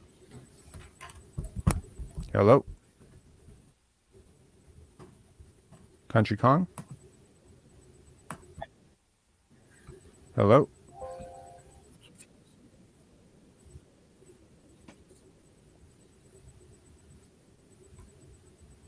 Yo, you know you dialed in, yeah? Hey, how's it going? Not too bad. How are you doing? One sec, Rob. One sec. Mm-hmm. Okay, just wanted to make sure I'm here. All right. How's it going, man? I've been meaning to call in for a while. Big fan of the show. I've actually called in before, as John. I don't know if you remember that call. It was a while ago. Probably not. No. No, it was it was about mid-season. Um, we had a pretty good conversation, in my opinion. We talked about like Fred and how Fred saw the floor, how Pascal saw the floor, and stuff like that. Sorry, Okay, I'm that's having on my that's TV, ringing a so I'm bell. not sure when you're talking. I don't want to have the uh, TV in the background. But yeah, we talked about a lot of stuff. Anyways, I wanted to call into today's show in particular because I'm really passionate about the draft. This draft in particular. Um, I don't think that okay. So right now, I feel like the consensus is that we're talking about Cason Wallace as the 13th pick. I really like Cason Wallace. I really like Cason Wallace. If on June 22nd, whenever the draft is, we pick Cason Wallace, I'll be happy because I know what we'll get a lockdown defender. Cason Wallace is an absolute he's absolute clamps on the defensive end at the point of attack as a point guard defender, and I really like Right. that. However, I asked a number of questions with Cason. Number one, do we need Cason? Do we not have a defensive point guard? I know Fred VanVleet has regressed, but I mean, is he not a defensive point guard? Are all of our point guards like not defensive point guards? Like Delano Banton, is he not a 6'9" point guard who can guard the point of attack?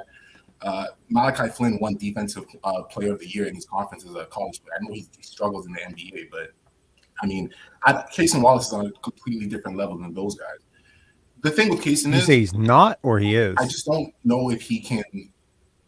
First of all, he came in as a combo guard, so he's more of like a shooting guard. He doesn't really make plays at the point of attack. Sorry, one sec. Hold on. Give me one sec, bro. Mm-hmm.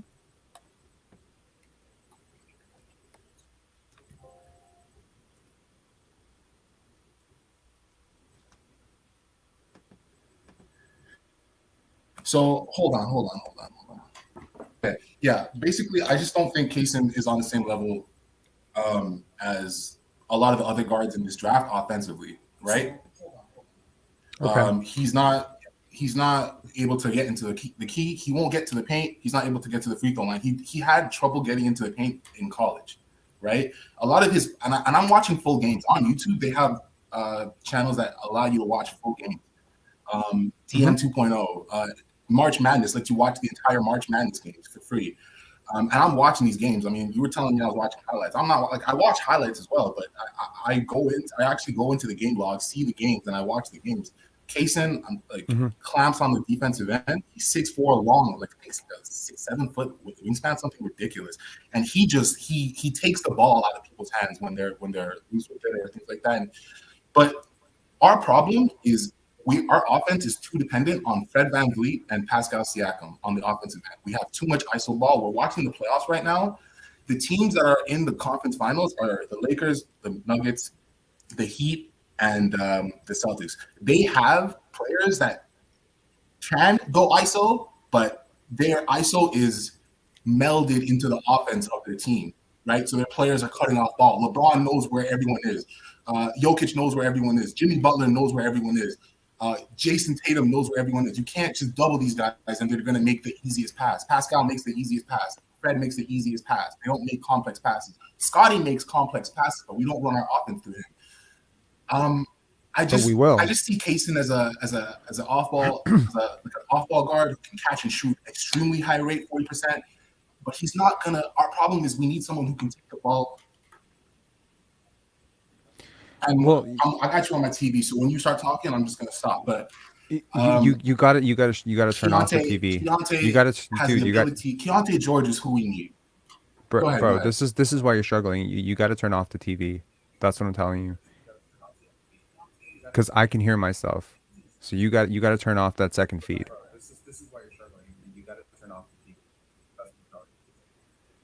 Okay, turn off the TV. Yes, because All you'll be right. able to see me But then here. I can't hear you otherwise. Yeah, you can. You can hear me on StreamYard.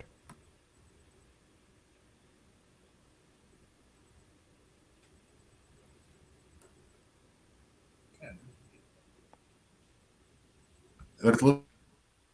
Pardon? Hello. Okay, we're gonna bring Christian on as well while you figure this out.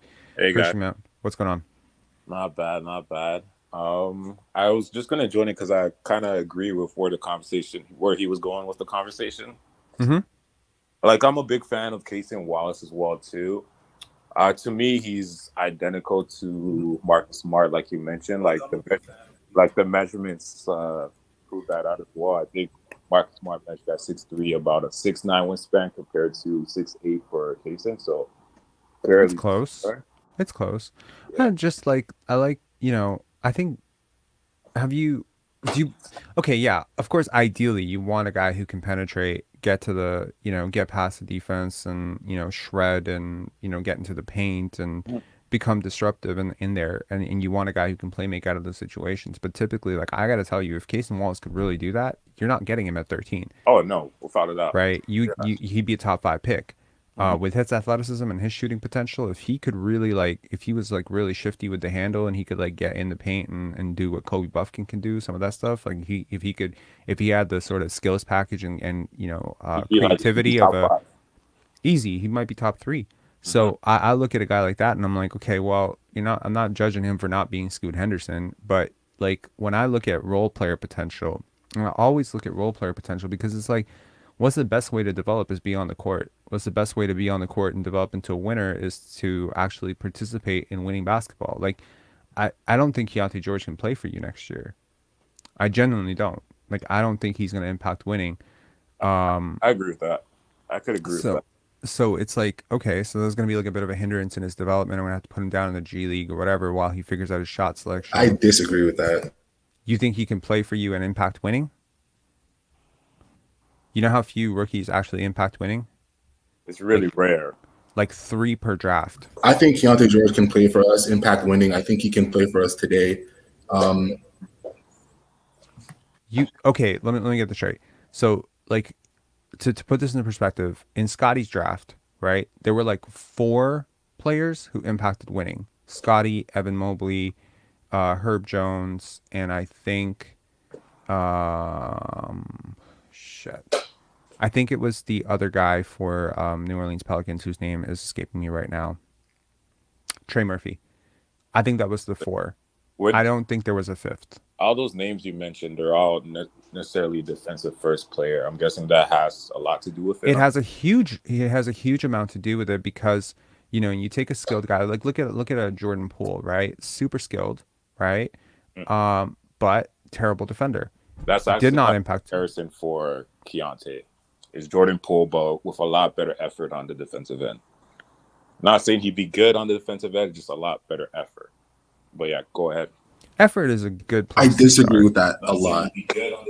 Just let me know Okay, when I go.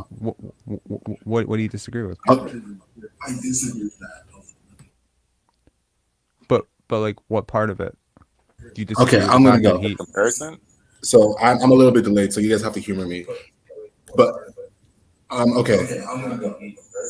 Okay, dude, So you Keyonte gotta turn George, off YouTube, everyone bro. in the chat and everyone like you and the Christians seem to be comparing. Okay, sorry. You guys are comparing Keyonte George to Jordan Poole, and I just think that that's the wrong comparison to make. The reason is Jordan Poole is a notoriously bad defender. You guys are writing off Keyonte George as a bad defender, and that's your first mistake with Keyonte George. Keyonte George is a rugged defender on the defensive end. I compare him a lot to guys like Kyle Lowry. If you watch full Baylor games, and I implore you guys right now, watch full Baylor games. Watch him against Gonzaga.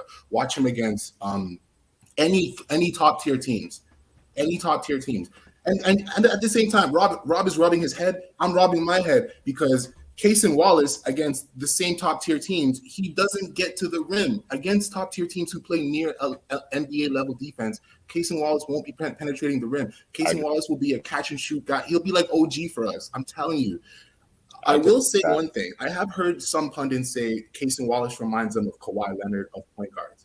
And that comparison intrigues me a lot. And the reason it intrigues me a lot is because they say a lot of people are giving Cason Wallace the pass, like, oh, Kentucky point guards, they're always better in college. Sorry, they're better in the NBA than in college because of the offense that, I forget his name, John Calipari runs, right? Emmanuel Quickly, Devin Booker, Jamal Murray, Shea Gilgeous-Alexander, Cason Wallace is next up, right? You hear that everywhere. I'm not so sure. Even go watch Devin Booker in college. He was coming off screens, hitting tough shots. Shea Gilgeous was getting to the rim. You know what I mean? Like, you can't just disregard the tape. We have to watch. We have to see what we see. Cason Wallace, he has a great pull up. He has a great floater game, but he's not getting to the rim. He has a lot of the same issues that I have with Nick Smith.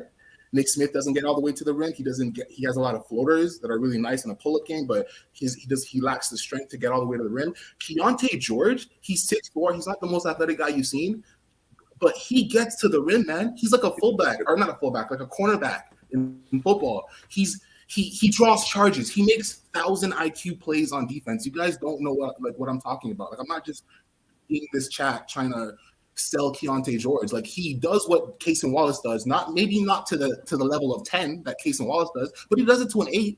And on offense, he can come off screens. He can replace Gary Trent Jr. today for us, Keyonte George. I'm telling you right now. But that's all I'll say. Go watch his games. He's a problem on defense, and he's dynamic. Dynamic on offense, and he can do things that Cason Wallace will never be able to do. He was a problem in high school, and he was a problem in college. Go ahead, guys. I'll go. I'll just, if you don't mind, Rob, I'll go next. Go ahead. Yeah, I don't know if you heard me earlier on, but I did mention the fact that I do think he's a lot better defender that he gets credit for. My comparison with the Jordan Poole would be Jordan Poole that gave a lot more effort on that side of the ball. That's my comparison for him. But at the end of the day, he's still gonna measure out at 6'3", 6'4", and he's just by being that size, you're kind of gonna be a bad defender especially if you're a shooting guard and not a point guard in general. Mm-hmm. So that's where I am in regards to that. But I do believe in everything you say in regards to him offensively. I love the Cason Wallace is 6'4". Yeah. The thing that's worrying me is the fact that he didn't go through measurements yesterday when everybody else did. So I'm guessing that either means he's kind of worried that he's going to measure out shorter than what he's listed at. I'm guessing he's going to measure out around the same height as Cason, around 6'3.5" when he has shoes on. So that's a little concerning. But the things I love about George is necessarily the high volume 3-point shooting and the fact that he still gets to the line at a high rate as well, too. I think he gets to the line at about I think it's over 37%. Yeah, 37%. So that's a pretty good rate for a guy that's taking about, I think about 8 threes per 36.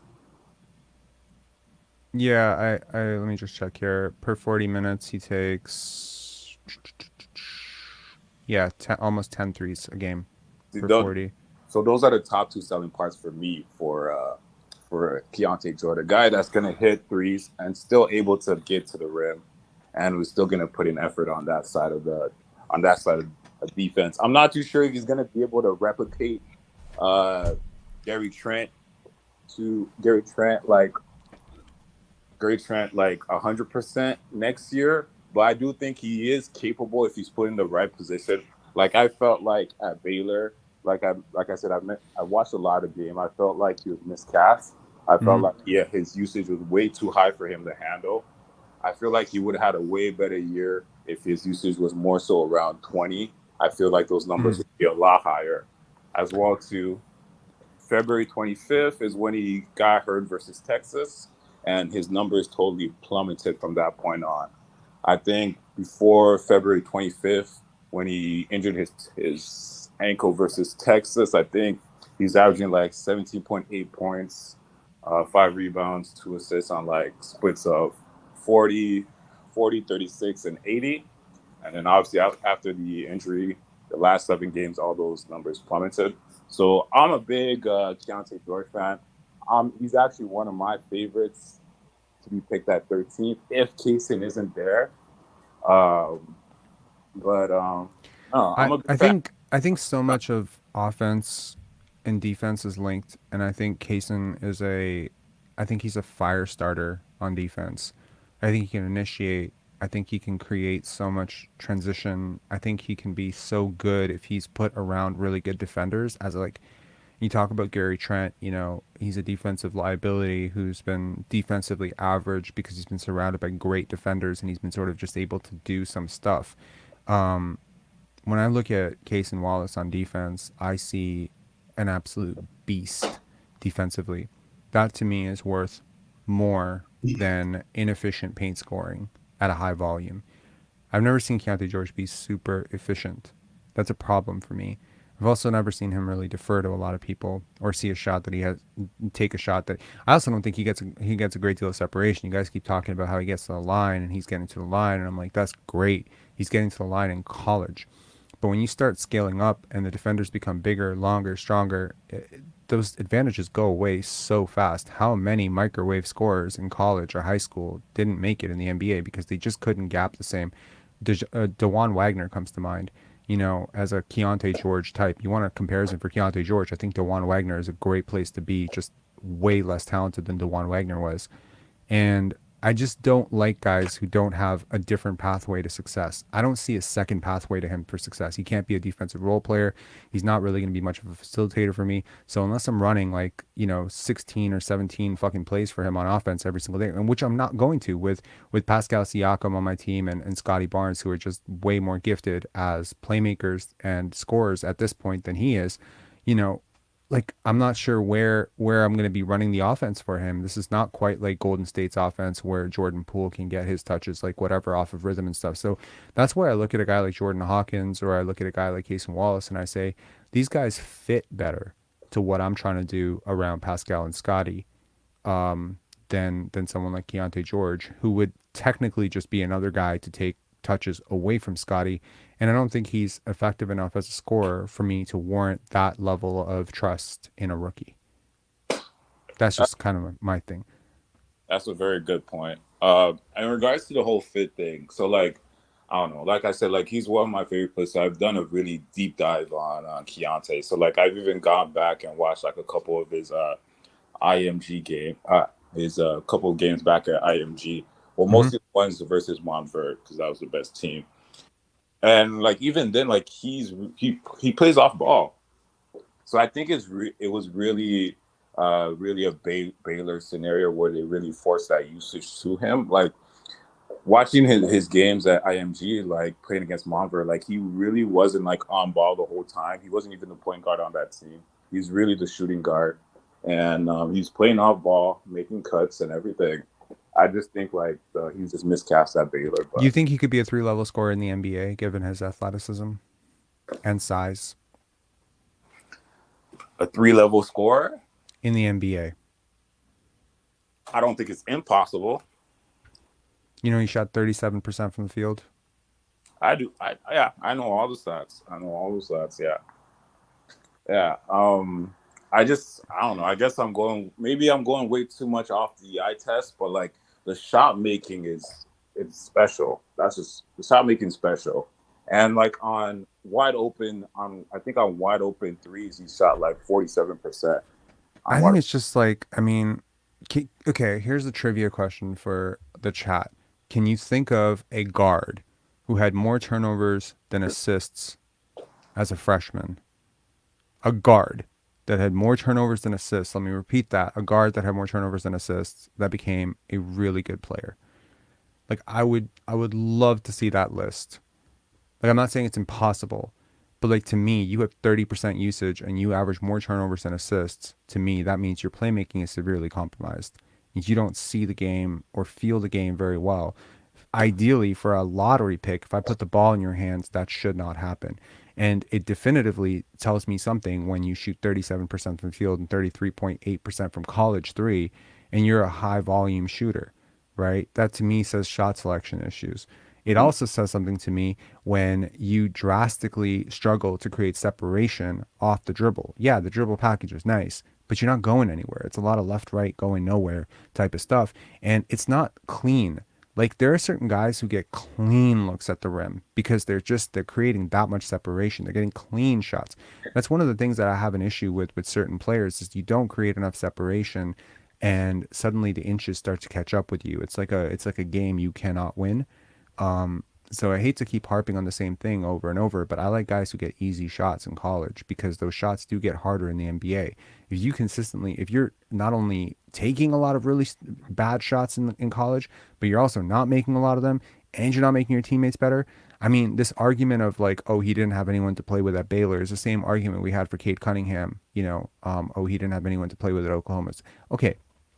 I think at some point though, regardless of who you're playing with, if you're that good, you should be able to average more assists than turnovers. It's because like turnovers and assists are so linked, right? The more passes you deliver on a game to game basis, like unless there's like some sort of fluke stat that's showing me that his teammates just missed every single open shot they took this year, in which case I empathize, and I would love to dig into those numbers as well. Why do you think he averaged more turnovers than assists this year? Because that's hard to do. Um, I think he was trying to force too much, and obviously that's a con on him. That goes with shot selection, and yeah, I can't really speak of in regards. I can't speak of the why he turned over the ball so much. In regards to if there are any other guards, I brought up the whole Anthony Edwards comparison earlier. I don't know how his turnover to assist numbers were, but yeah, I don't know. I've always felt like I don't know if maybe you disagree, but I always felt like it's kind of harder to score in college compared to the NBA. It can be. For Anthony Edwards, it was close. He averaged 2.8 assists to 2.7 turnovers. Can I chime in? It can be. Yep. For Anthony. Country Kong, man, you're gonna have to turn off your TV, bro. Like it's getting really distracting. Like if you have me on another feed, like, do you know what I mean? Like, All right. Yeah. Like I think, but yeah. So you guys are talking about assisted turnover ratio. I mean, that's a totally valid thing to bring up. For Keyonte, what I would say is his turnovers, a lot of them. Okay, so I have to put this into perspective, right? I think context matters, right? So Keyonte came into Baylor as the highest ever rated prospect in Baylor history. Okay, Baylor is it's a big school, right, in Texas, and they actually won a championship a couple years ago. For people that didn't know, I'm sure you guys know, right? Keyonte is the biggest prospect they've ever had. Christian brought up he played at IMG. He was a beast at IMG, right? We're talking like the best players at this school. Nick Smith played somewhere else, but he played with I think he played with Jarris Walker and Jet Howard, right? I actually watched his high school. It was pretty impressive. But a lot of his turnovers, I would say, are because he came in as a highly rated prospect. Colleges are keying in on him, I'll say one thing. He is 6'4" as a playmaker, and you can put bigger defenders on him. I saw Arkansas put Jordan Walsh, who's a really good, like 6'7", lengthy, really good defender. I actually hope the Raptors can scoop him up if he goes undrafted. They put him on him, and he was making shots over Jordan Walsh. He was dropping them off. I mean, nasty crossovers, step backs, just doing mean things to bigger defenders. But the point is, he has a tough field goal percentage for a lot of the people in the chat to accept. 37% is tough, but the shots, I'm telling you, defenses. Rob is saying that in college, or it doesn't matter who Cade played with, it doesn't matter who George played with, and you know what? I'll say this: George had better teammates than Cade. I don't know one player that Cade played with on OSU that's in the NBA. I watched Cade, and that team was really bad. Rob, you should really go over your take on Cade. Cade's going to be special. But anyways, I'll stick with Keyonte. Keyonte, it's going to be special. I'm dead, bro. We gotta agree to disagree. But bro, he's 2 years into his NBA career and he has not registered a single win share. I think that matters. Yeah, you can say he hasn't been healthy, but that's also on him too, isn't it? A little bit, like a little bit. Durability should matter, right? A little bit. Like, I'm sorry, I'm not seeing it. I'm telling you, if his measurements, if he had to measure before the draft, he wouldn't go number one, because he would have measured out what he is, 6'5.5" without shoes. And people would have completely rethought his entire trajectory and his upside, because it is a really big deal to be able to see over defenders. He's not 6'8", I'll tell you that much. I saw him at Summer League in person, standing next to Killian Hayes, and I couldn't tell them apart. And Killian Hayes is 6'4". Yeah, he's definitely not 6'8". So, I mean, that takes everything away. Everything they said about Cade, that's what Scottie is.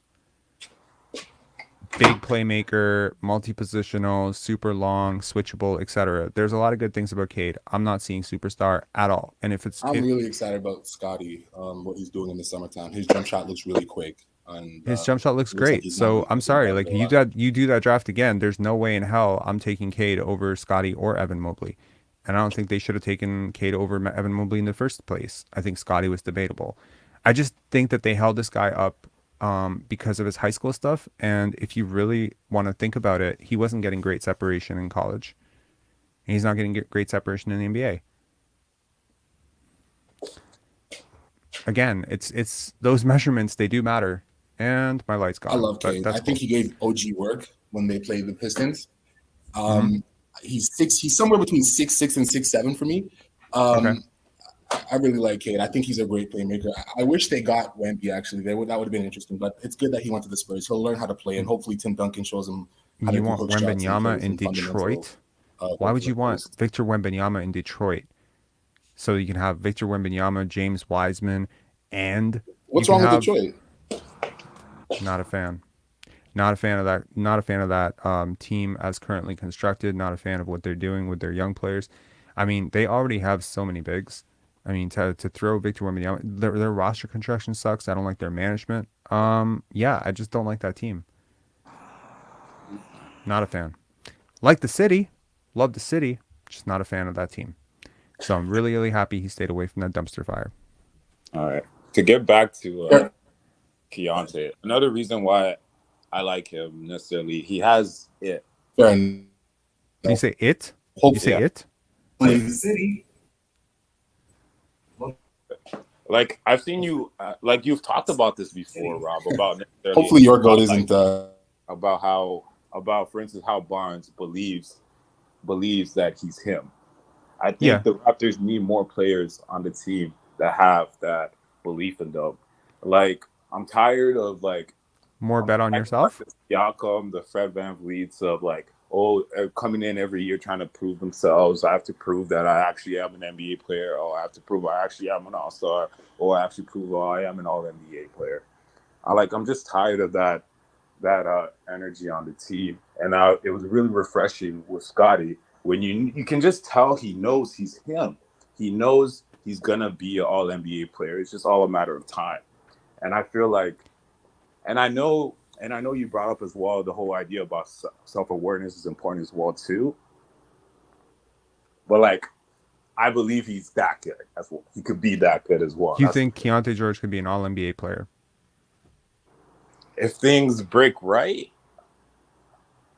I don't see why. Yeah, I could see Wow. it. I really could see it one day. Like, I I gotta, don't I got, I gotta understand. Like, I want to understand so badly. Fa, you haven't spoken yet, man. Tell me, what are you thinking? please shine in. Yeah, I think from all the stuff, guys, I want to go watch him again, right? Keyonte George, because the way they're hyping him, it seems like he's the next big thing. So, but I honestly don't see that. So, I'm gonna do some more. I'm gonna go look Keyonte at is some of the games. amazing. Yo, bro, like I think I got to do like that thing that they do in Clockwork Orange, where I like hold my eyes open and I just like pin them open and I just like watch like the entire screen and I'm just watching Keontae George highlights and be like, oh yes, I see all the turnovers are not his fault and all those missed shots are not his fault You either. have to. You It's have it's to. it's a The curse on the strapping. rim. It's a curse on the rim. The rim is cursed at Baylor, I just and like the highlight. Like, you just have to watch the full game. Like, some of this, like, I don't know. here's the thing. As I say, you get You have to seduced. watch the full game. You have okay. So here's the thing. It's how you watch the game too. I think that matters, That's right? true. Like, so you watch the ball a lot, and you're gonna fall in love with guys that do a lot of good things with the ball. If you watch the game, you might fall in love with guys who do a lot without the ball. And to me, it's like if I'm not going to put the ball in your hands next year as my number one guy, then I'm more concerned with what you do off the ball than what you do with the ball. And if everything good that you do on the basketball court is with the ball, and every single thing that's costing your advanced stats right now and basically making you, a very average, lottery pick by advanced metrics terms is the shit that you don't do with the ball. Sorry, without the ball, like defend and play make for others and set screens for others and do all those little things. Well, then you're not going to help me win next year because there's no chance in hell I'm running my offense through you, right? So it's all those other. That's all that other stuff. I mean, dude, like, there's What, so what, many. what is his projection right now? I know I'm seeing 14 some in But some Rob's places. casting him. It's just that he's not Rob's type of player. That's what it is, and that's fine. That's just what it is. But I mean, like, is Kobe Buffkin my type of player? I mean, More yes, so. he is. I love him. Yeah, but why is Kobe Buffkin my type of player and Keontae George is not my type of player? What is the difference Kobe's between these everyone's two? type of player. Is he? More efficient. The numbers. That's what it is, really. And he's longer. He's probably going to Yeah. measure out as longer. He's more. But he gets such Yeah, easy 71% of shots. the rim. Yeah, he gets such easy shots. Like, everything he does is open. Like, every floater is open. And so that to me is like, okay, so if the defenders get a little bit bigger, he'll be just a little less open, but it's gonna go in. You know what I mean? Like, he has a chance. But a guy who's just barely Michigan squeezing runs a much layups better past. offense, and they have a offensive hub in Hunter Dickinson. Are they as good? Are they as much better as his numbers are better than Keontae George better? Like, I mean, like, you think the different, like, if you swap the two players on the two different teams, you think their numbers would just swap? I doubt it. I don't think so. Like, I don't know what Buffkin would do with 30%. Probably because Kobe Buffkin played with really good players. He Fair. played with two very good players. Well, one that's NBA caliber and the other one that's a good college player. And honestly, with the way that team's talented and is Kobe's Hunter best, Dickinson, they should at least made the Jet Howard. I mean, like, I see what you're saying. It's just like you're saying if you gave Kobe Buffkin 30% usage, you still think he's shooting 70% at the rim? No one on Baylor is going in the draft. I mean, he's shooting 58% true shooting, man. 58% true shooting is like pretty ridiculous. He's also like, I mean, he takes a decent volume of threes. He gets to the line fairly decently, not as You have to decently have as a you would good like. He imagination. shies from content a little bit, but 21.8% usage is not nothing. His improvement from year one to year two at Michigan was insane, but I mean, he was a full-time starter. Like, to see a guy whose minutes jump, roll jumps, and his production, do you realize how much better he was Also, from he's year a one sophomore. to year two? Well, we have to put that He was context 10 as times well. better as a player. Like, let me put this in the context, okay? Year one at Michigan, 0.4 win shares. Year two at Michigan, 4 win shares. That's Keyonte, literally 10 times. Kobe's Okay? situation.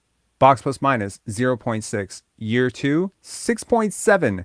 The growth trajectory on this guy is absolutely nuts for a guy who didn't shift schools.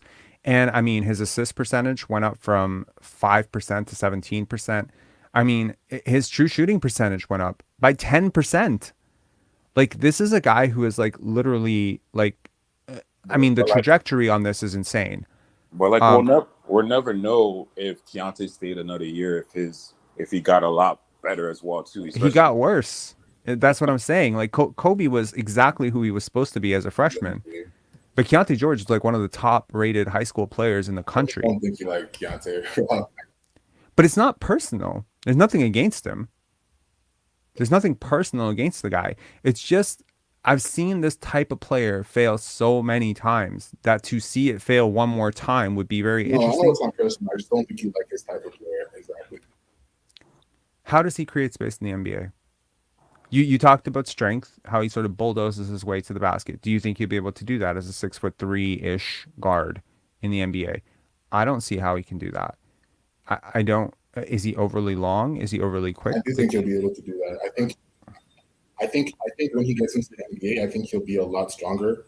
I think he's so strong. I think he has like Kyle Lowry strength. You know, guys that you look at and they're like small, but they're like super strong. Like you guys got to think about like football. That's a fair players, point. like, you know what I mean? And he moves people. Like he really does. And he finishes strong at the rim. Like he uses his strength Mm-hmm. had a lot of in a really athletic way. He uses his strength to shoot from really deep. He has really deep shooting range. Like you guys are not taking this in. Like you're not looking at this fully. Rob is just casting him as this inefficient guy, chucking all these shots, doesn't do anything off ball. It's not helping his team. I'm not casting him as that. You're making it bro, you're making it conspiratorial. It's not casting him. I'm looking at his fucking numbers. This is like you're like one of those parents that goes in on like parent teacher day and you're like, you're casting like my kid as this bad student. It's like, bro, these are his grades. These are just D's across the board. I'm not casting shit. He takes a lot of shots. He doesn't make a lot of shots. You want to say there's a reason for that because his teammates aren't as good or he had to shoulder a load that was way too large? Fine. But that's all you've ever seen from this guy against at high level competition. So all the hypothetical stuff about like how he could do off the ball, that's high school stuff. You're basing everything on what he did at IMG in terms of what he's going to be able to do next year. I agree with you that he's strong. And you know, you see Kyle Lowry stuff, when you're talking about drafting a prospect. But you talk about Kyle Lowry. You watch Kyle Lowry at Villanova. The feel that guy had for the game was insane. His defensive upside and potential was absolutely insane. Like his IQ was off the charts. I don't think Kyle Lowry was a bad shot maker or a bad shot taker. Lowry got to he draws charges. He has 1,000 IQ plays. He sees plays happen and he'll move into a place and draw a charge. I'm telling you, I don't think you've watched the full games because you wouldn't be disagreeing with me and Christian like this. I don't want to get too Keyonte centric, and I mean, wait. You think I haven't watched the full Keyonte game? Is that your take here? You think I haven't watched the full Baylor game? That's why I'm like underrating Keyonte. Is that really what you think? I don't like, dude, there are loud defenders and then there are good defenders. The reason that everyone thought Gary Trent was such a good defender is because he's a fucking loud defender. Keyonte is a loud defender. He does impressive things, but he also gets lost without the ball a lot. He lets his man cut back door all the time. You talk 1,000 IQ? Like, I'm watching this guy when he's not on the ball. That matters too. Defense is complicated. Defense is at the rim. Defense is rebounding. Defense is, matchups. Like, how many guys do you match up against? He doesn't have great wingspan. He's not going to have like 3 positions that he can defend. He can't guard small forwards in the NBA. You think he can guard small forwards at that wingspan? I don't. He's going to get beasted. I mean, yeah, he can guard 1s and 2s. Can he guard 1s though? He's not that quick. So who the fuck is he guarding in the NBA? That's my question. 2 guards. He's going to be able to guard 2s. He's going to be able to guard somewhat undersized 2s. You think he can guard James Harden? Next year, you think you said he's going to contribute to winning. Huh? I think as long as he's putting in the right type of effort with the defenders that are already on this team, I don't think it'll really matter all that much. Like he's gonna be hidden on defense, man. You're not putting him on. Like then who's not underrated? Because literally every single player that is in that position, whether it be Cason, Wallace, 13th. Go look at the preseason mock drafts. Keyonte George was 8th. He was. So 8th. What does that tell you? What does it tell you that a guy who was 8th is now being pegged somewhere around 18th or 19th? What does that tell you? And what does it tell you that Cason Wallace, who came into the season at 17, was being mocked as Tells me high that as people sixth? are getting tricked by the numbers and not watching the games. That's what it tells me. And it tells me that we have a chance to scoop up a really good player at the 13th spot. And that's all I'm trying to do. That's why I called in, like, to let you guys know that we have a chance to get a player that's been mocked lower than he should be. And I think we're writing him Okay. off for the same reasons that a lot of Let people me are let writing me him let me off. make this I just think it's wrong. let me make this very simple for you. I'm gonna lay out my I'm gonna lay out my concerns for Keyonte George, and I'm just gonna like here's okay. Let me go through my 18 criteria, and I'll just give you like where I see him on those things, so you can understand why I'm not rating him as highly as you are. How they move, I'm gonna give him an 8 on that. I like how he moves. It's okay. Upscalability in the NBA, I'm gonna give him a 4 on that because I don't like how he creates space. Interviews, haven't listened to enough, but I've listened to 2 from high school. I'm fine with interviews. Circle, don't know anything about his circle, so I don't know that. Growth trajectory, I haven't seen the big jump from high school to college. I haven't seen that jump. I haven't seen that insane, like, oh, he added this like amazing thing that I didn't see at his IG tape. I haven't seen that. Basketball feel and IQ. This is one of my biggest concerns here. So I'm gonna call that. And you say he has 1,000 IQ. I don't see it. So maybe I'm stupid, but I don't see it. Pedigree, fine. Measurements, another issue. I think his measurements are going to be an issue. Whenever a team measures him, I think he's going to measure lower, and I think he's going to measure a little less long than you might think. Self-awareness. Again, never met the guy. Probably something you have to gauge in pre-draft interviews with him. But I don't think that someone who took on his load was against having a big load on offense, and I don't think he necessarily deserved it. Skills. I think he's very skilled. So this is some place where I would hit him very high. Conditioning. I think conditioning is decent. Versatility. Big problem for me. Versatility is a huge problem. I don't think he can guard. I don't think he can guard one position in the NBA, much less 2 or 3 positions like Cason Wallace. Two-way potential. I don't see it. You think he's a good defender in college? I don't think he's going to be a good defender in the NBA. Boomer bust potential. I think he has insane bust potential. Ambidexterity. He has great ambidexterity. Shooting potential. I think he has good shooting potential despite the bad things. And mismatchability. I think he has decent mismatchability. I think his center of gravity makes him like a, so those are my issues. Like measurements, basketball feel IQ, versatility, two-way potential, boom bust potential. He doesn't check 5 of my boxes. That's a lot of boxes to not check. I think those are all fair, I appreciate honestly. you giving him legit rating. Also, and I forgot to mention the advanced stats. He does not check my boxes on advanced stats. True shooting percentage, win shares, everything is below average.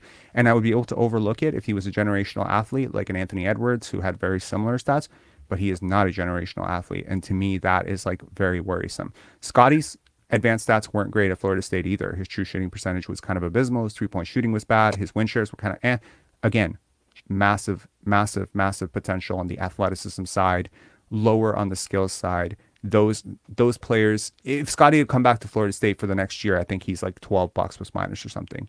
So you have to scale it. So I don't think Keyonte George has that kind of growth upside. So that's where I stand on him. That's fair. I want to go back to your question in regards to how he's going to go about creating space. Mm-hmm.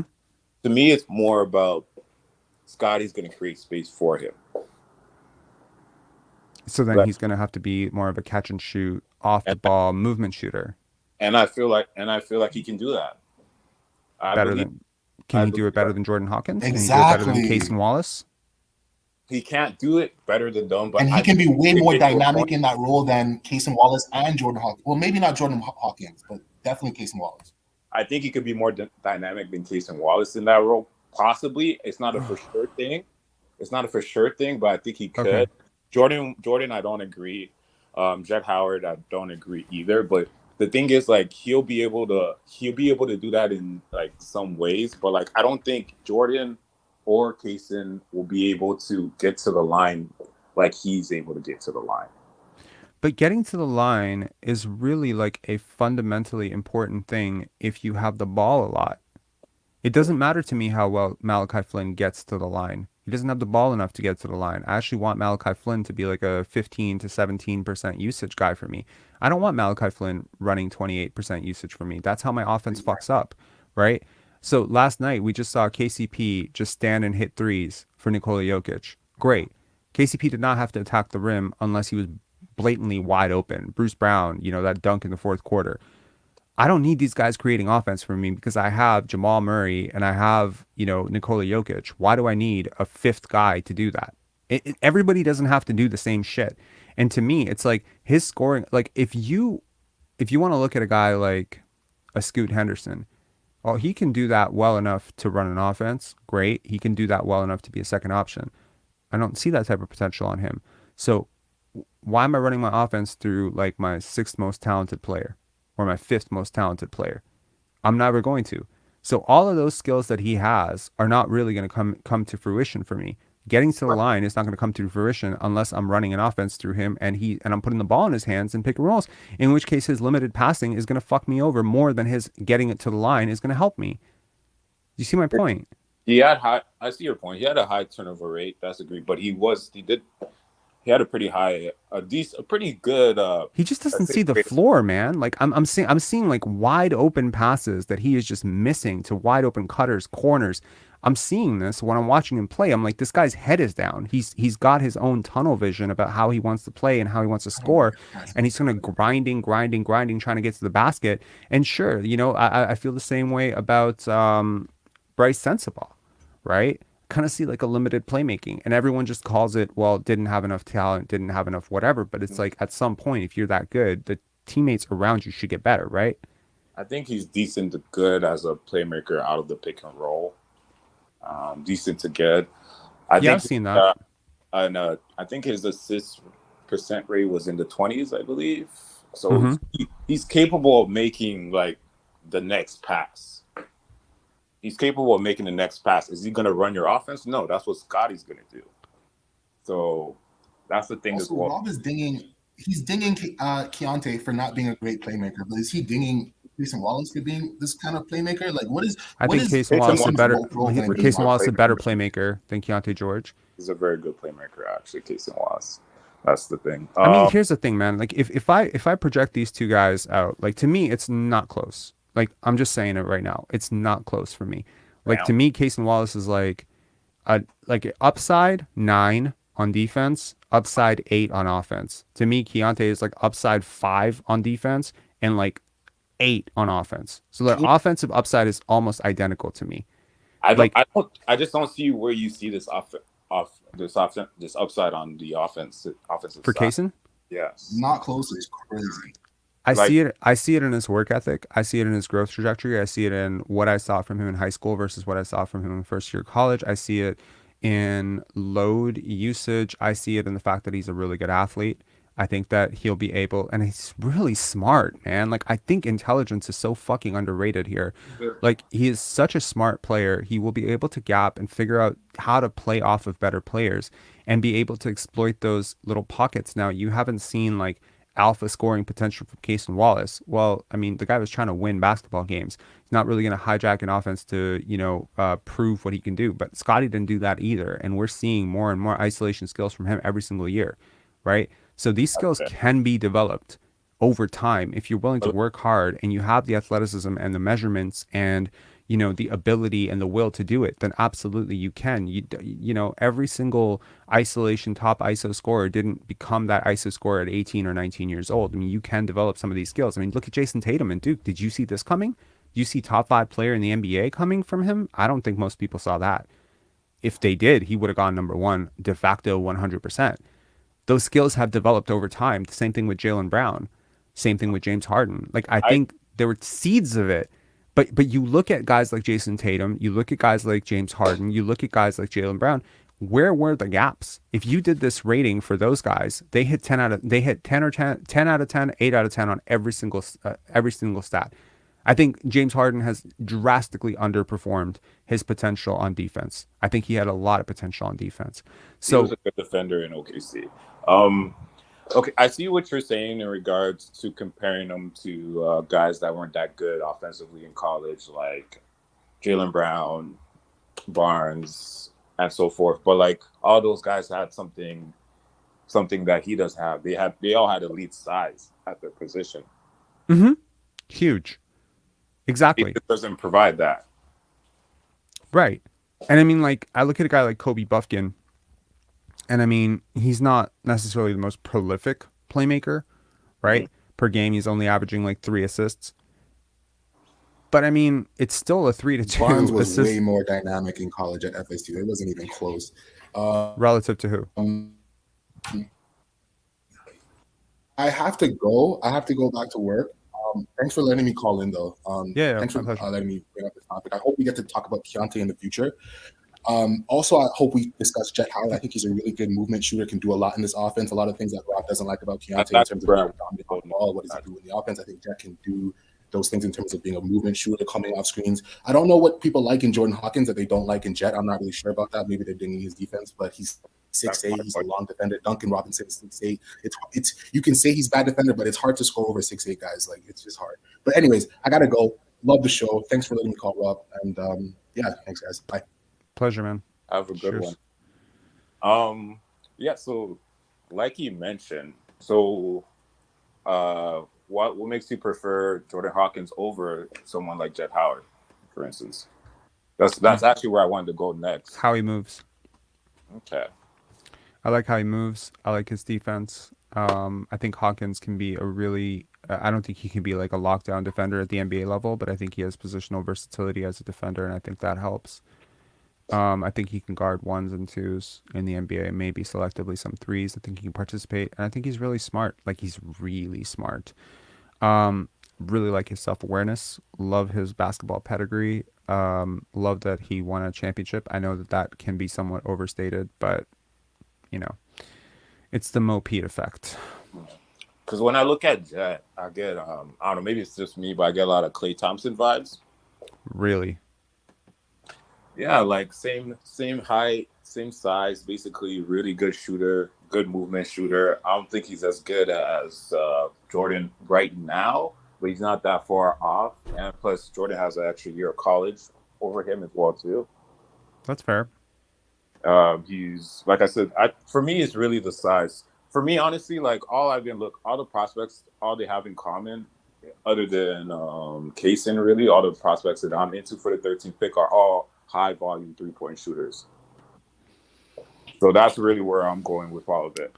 You don't think Cason could become a high volume 3-point shooter? Because I definitely do think he could be.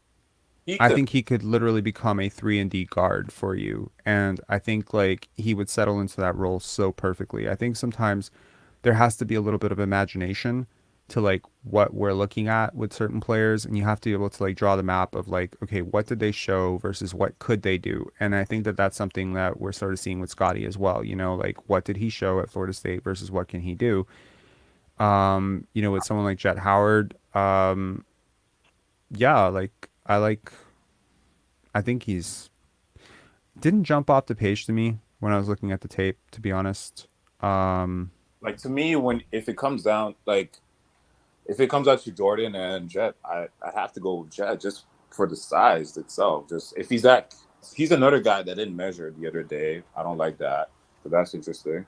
But he was listed at 6'7", 6'8", 7-foot wingspan. He's Juwan Howard's son, so I'm guessing he's probably going to be close to like 6'8" with a 7-foot wingspan when it's all said and done. Right. I mean, again, his advanced profile does not look good. Not great at all. And the defense was troubling all year. He did have a high block percentage, so that's interesting. But that's just him being long. Another advantage of being tall. Again, those advantages will go away at the NBA level, though. You say high block percentage, 2.1%. It's not great. Yeah, I don't know. I don't see it. Can I just say something quickly? Sure. What's up? Honestly, like I'm just happy that we got off the Keyonte George talk. Like I feel like we've seen enough of ISO and shot taking this entire season, and we don't need like another player like that. We need a player that's like ready to contribute to winning, because then we just wasted that 2024 pick for nothing. The Spurs get a good pick then. So you're like win. I agree with that, but there's people that are trying to go for like trick shots and crazy like ISO highlight plays like. Look, isolation scoring is always going to be the most rewarded. Efficient isolation scoring is always going to be the most rewarded and highly sought out and probably most well-paid skill set in the NBA. It is damn important. Yeah, that's the problem, is that he's not efficient though. That's the thing, right? Even Bingo. when he's doing that, he's not That's efficient. a He's really proving big part he's of it not though. That's efficient. and then the pathway to efficiency often comes down to space. Like you might be able to get your shot off, but how clean can you get it off? How quickly can you get it off? That's something that's I've been very encouraged by Scottie this off season, is how much quicker that handle is getting Oh my God, into have the you shot. seen his shot? Like his shot form? It's Yeah, like it so much looks faster. Yeah, it's exactly and smoother. Like it just looks so smooth. Like in the rhythm of like going up the court in the offense, he just pulls up immediately. Just smooth. 100% agree. And then that has been such an encouraging thing because, again, you're shaving milliseconds off of how the defense is going to react to you, right? So if every single time you go from a dribble, hezzy, pull up into the shot, and then there's some sort of hitch between how you gather the ball and how you shoot, that just gives the defense a little bit more time to recover. What I loved watching in the Hoop Diamonds mix that they released was him coming down and just like off the dribble, boom, it was Yeah, gone out of his hands in less than maybe a quarter of a second, yeah. maybe a half second. And I was just like, man, at his size, that's going to be impossible to guard. Now, if Scottie Barnes is 6'3", this is a completely different equation. Completely different equation. Honestly, like I can even see the improvement in his handling, like his ball handling. His Like handle is so I much was tighter. seeing him doing like ISO plays, like he was doing like cross, and then he was doing like sidestep threes. Like it was Yep. so much smoother. Like I don't know The what. willingness to take those shots is going to be like paramount for Scottie. I really, the He needs reason, those like, shots for his development though. Like he needs to have the confidence to take those in the NBA. yeah, I mean, look, Scottie Barnes is rookie of the year, reigning rookie of the year. He could barely get a shot in this offense. Now, y'all talking about, Keyonte George and, all these like high volume shooters. It's like, bro, you're not getting the ball. So you better be able to contribute in some other fucking way because you're not touching the ball. Like, that's going to be rookie initiation. You don't get to touch the ball for the first 18 games. Like, you just run Yeah, up and down the didn't, fucking court didn't and grab Scotty some or fucking someone say? cardio and defend your ass off. Huh? Didn't Scotty or someone say he wanted to like be like the Jokic of this team, or so he wanted to like run the offense too? Jokic. Or Jokic. okay, Jokic. Sorry. I take offense to that. Just personally. Number one, he's the best player in the NBA. Number two, he's from my country. I do not appreciate you calling him Jokic. Like, what the fuck is, bro? I've heard like 150 people butcher that name. I've never heard anyone butcher it that bad. Come But on, Rob. Show some mercy. but seriously, like, I mean, the defense is really important to me. Like, this player who's coming in has to be two-way. I don't think, if you look at the Raptors, has Masai Ujiri ever drafted a player with a low defensive upside? Just ask yourself that question. But it's traded Like for one, a though. non-positive defender. Yeah, DeLon Wright, positive defender. Jakob Poeltl, positive defender. OG Anunoby, positive defender. Like, Pascal Siakam, Scottie Barnes, Malachi Flynn. I mean, you go down the list. You need to I wouldn't talk say about the Malachi undrafted. had high potential as a defender, but he Malachi? was a defender in college. He was the Mountain West Defensive Player of the Year. No, you said like high potential defender in the NBA. But I didn't say NBA. I did say, however, like a high level defender, like potential. Like Malachi is not a bad defender. He's not a good defender, but he's not a bad defender in the NBA. He's definitely above average. So, or he's at least average. I don't want to say above average. I think it's his size really that makes him. He doesn't have a lot of versatility on defense. So like if he's caught in a mismatch against a small forward, he's fucked. Basically, they shoot right over him. There's nothing he can do about that. He has limited wingspan. I think he has a 6'2" wingspan. There's just nothing he can do to make up for those inches, right? And he's not athletic enough to make up for it either.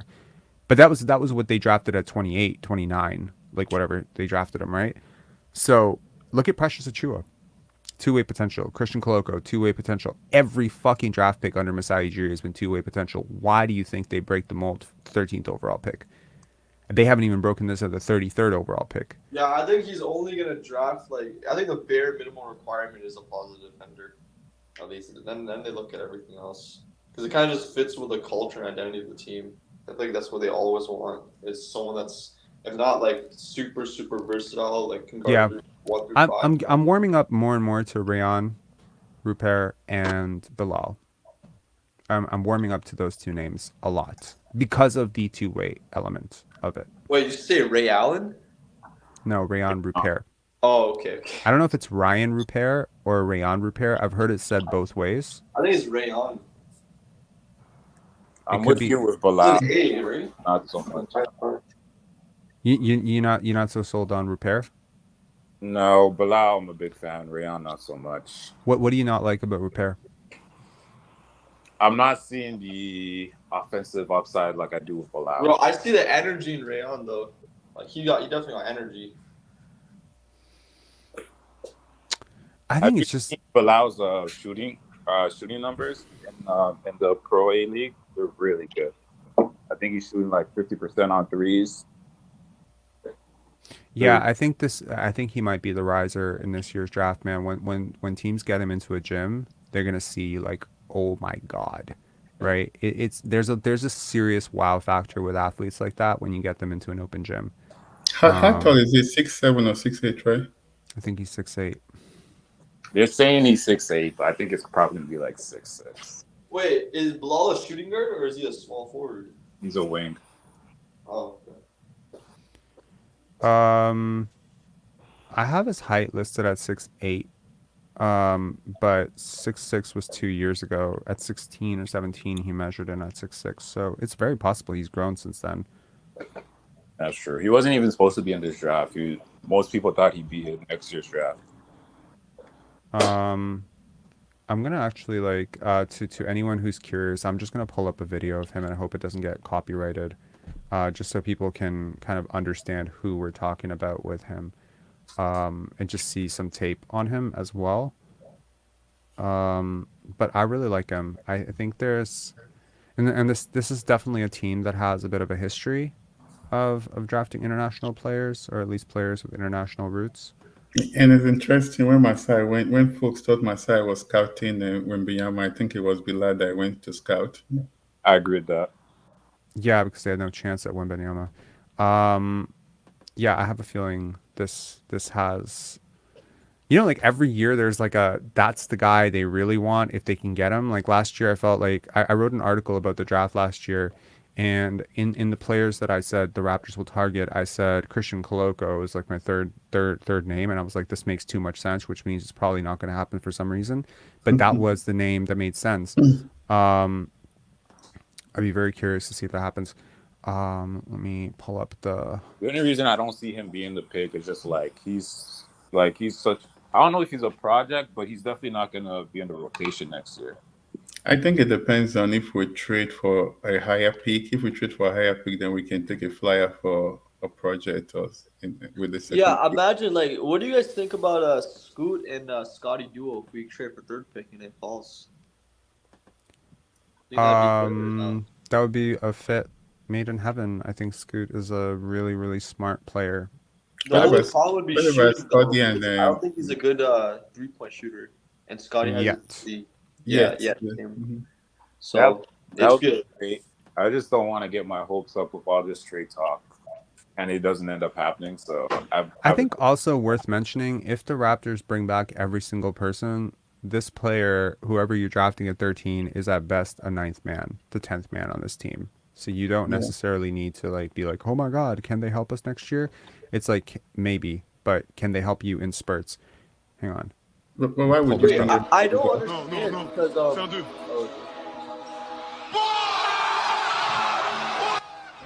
Okay, I'm gonna lower the volume just so we can talk over this. But you see how this guy moves?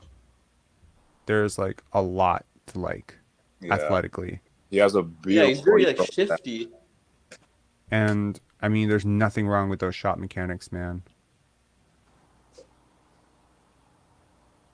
I mean, he looks like a fucking Raptor, yo. Look at this Yeah. zero right here. This Yeah. zero right there. That's beautiful. Yeah, I think this is your guy, yo. I gotta tell you, if he's available, it'd be that right there. Oh my God. Okay. Yeah, he's shifty. Be like right hand That can. handle. Yeah, I mean, athletically, Jesus. They're all on the French national team too. It's funny. Yeah, that's gonna be a very exciting program in a couple of years.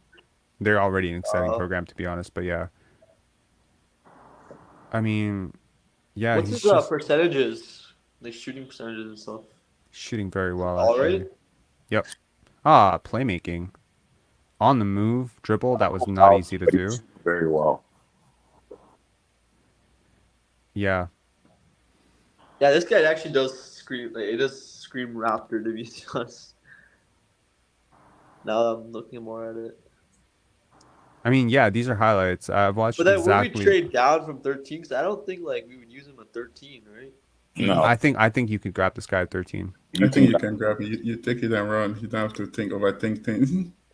I've been Yeah. looking at most mock drafts. He's like at the end of like the In lottery. one of the mock draft I saw today, they moved him to number 10. I could see that. I saw him at 14. Number 10 to Oh, Dallas. You know what? I'm gonna say it right now, and this is gonna be a hot take. Don't be surprised if this guy's gone by 7. Wait, Yeah. really? Yeah. Yeah. I said this with Dyson Daniels last year too. Dyson was mocked at 29th or 30th going into the draft process, and I had a friend of mine was down where he was training, and I just got a chance to like look at some of the videos of him training and got like more of a look at him outside of the G League Ignite stuff, and I was like, man, this guy's gonna go top 7. He ended up going 8th, but it just, some players, they just scream at you, and they're just like, when this guy gets into an open gym, someone's gonna fall in love. I think last year he played in an exhibition game against Bronny James, Mhm. and he just dominated the whole game. He was clearly the best player on the court. Oh, for sure. Bronny James is not really an NBA prospect to me, but yeah. Don't tell Well, don't tell his NIL deals, but yeah, he's he's not. playing other 18-year-olds in America, so that's why I brought it up. Yeah. I mean, this guy's on another level, yo. Like honestly, like the dexterity, the fluidity, and again, it's just to me, it's like he's checking every fucking box right now. I haven't listened to his interviews. I don't know a lot about his pedigree or his circle, but everything else from two-way potential to shooting potential to mismatchability to ambidexterity, fluidity, athleticism, measurements, he hits every box. Mm-hmm. I've intuitively learned to know how Masai Ujiri thinks. This is definitely a Masai pick for sure. This is 100% a Masai pick. I've just with the whole train to pick next year, I thought they'd want a more, I don't know, ready player, but I wouldn't be surprised. I wouldn't be surprised if this guy is ready. I mean, like at the very least, he can run in transition for you. He can dunk. He can hit some corner threes. He can defend like 3 positions probably. I think he could be disruptive. Like you're not running an offense through him right now, fine. But like, and I think he can grow with Scottie. I think Scottie would find him. He cuts. He moves without the basketball. Scottie finds guys who moves without the basketball. So like, I feel like, and it's just maybe it's a bit of a bias, but like European players tend to have better basketball habits. Especially those who played pro at a very young age. They didn't learn all the AAU stand around, do nothing bullshit. So the French Pro A league is a good league as well too. So yeah. And also you have an in when Victor Wembanyama becomes a free agent in 7 years and wants to leave the dastardly, situation in San Antonio with a 900-year-old Greg Popovich still coaching him. So yeah. I don't know. You want to run with us in Toronto like the good old days, Victor? All right, come on over. Make you an international superstar. I don't know. It's never too early to start thinking about that stuff. But yeah, I mean, like shit. Like I think this tape to me is it's just relentless. Like how, like look at how he moves. Like he's on a completely different trajectory and tier than all the other guys. The way he attacks the rim. Yeah, he doesn't seem scared at all. He's taking shots. It's the same every single time. I mean, I'm not in love with this jump shot for him. Like it's consistent though. It is consistent as hell. It's kind of low. The release point is low. Yeah. It's not Jordan Hawkins, I'll tell you that. But he's tall, so it could work. Like he's 6'8". Like not a lot of people are gonna be able to block that shot if you can work with him to like get it. It's just like Brandon Miller. That's true too. Yeah, I mean it's a little bit difficult because he didn't play the NCAA, so it's kind of hard to say like where the Okay, advanced stats are on him. So But according to Synergy, he's Mhm. shooting 54.8 from the field, 43.5 from three, 43.5 on catch and shoot jumpers, 46.7 on guarded jumpers off the catch, that's great. 67.3 around the rim, 65.4 in transition, 71.4 on cuts to the rim, 76.9 on offensive rebound putbacks. Only 18 years old. Bro, I'm dying with this comment. I was about to spit out my coffee. Keyonte is going to destroy Summer League. This guy Bilal 2 years away from being 3 years away like all of Masai's picks. Bro, Scottie was a Masai pick. What are you talking about? You literally like holding Bruno Caboclo over Masai's head. Pascal Siakam was a Masai That, pick. that's the comparison he's gonna get though. As soon if Messiah picks him at 13, that's the first thing everybody. That's a stupid comparison, and he's playing in a 2 high-level years pro from being league. 3 years. Bruno Caboclo was not playing high-level pro league, man. Come on, this is stupid. That's what they're gonna do. Lazy comparisons, right? It is absolutely a lazy comparison, and it has like some very problematic undertones to it.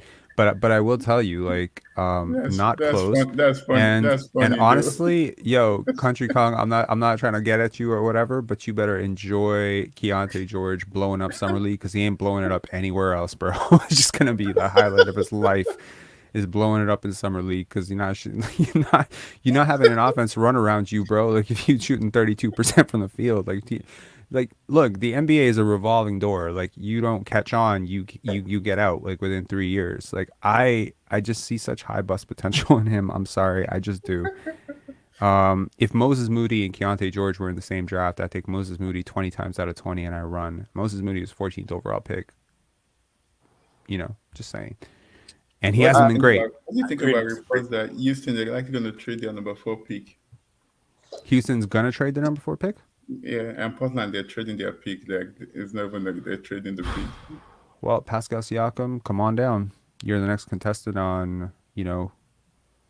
Pascal says, and James Harden is likely going back to Houston, right? So they want to trade and build for vets to add to James Harden. I mean, this is interesting to me because James Harden was such a big part of why Philly was good this year, in my opinion, right? Mm-hmm. So if you take him out of that situation, and they're pretty capped out, right? I mean, or will they have cap space if he leaves? And I don't think they're gonna have cap space if he They leaves don't have cap space because of fucking Tobias Harris's contract. So and then Maxi's gonna come up for an extension real soon too if he hasn't already. So I mean, is Tobias Harris, Tyrese Maxey, and Joel Embiid scaring me in the East? Not really.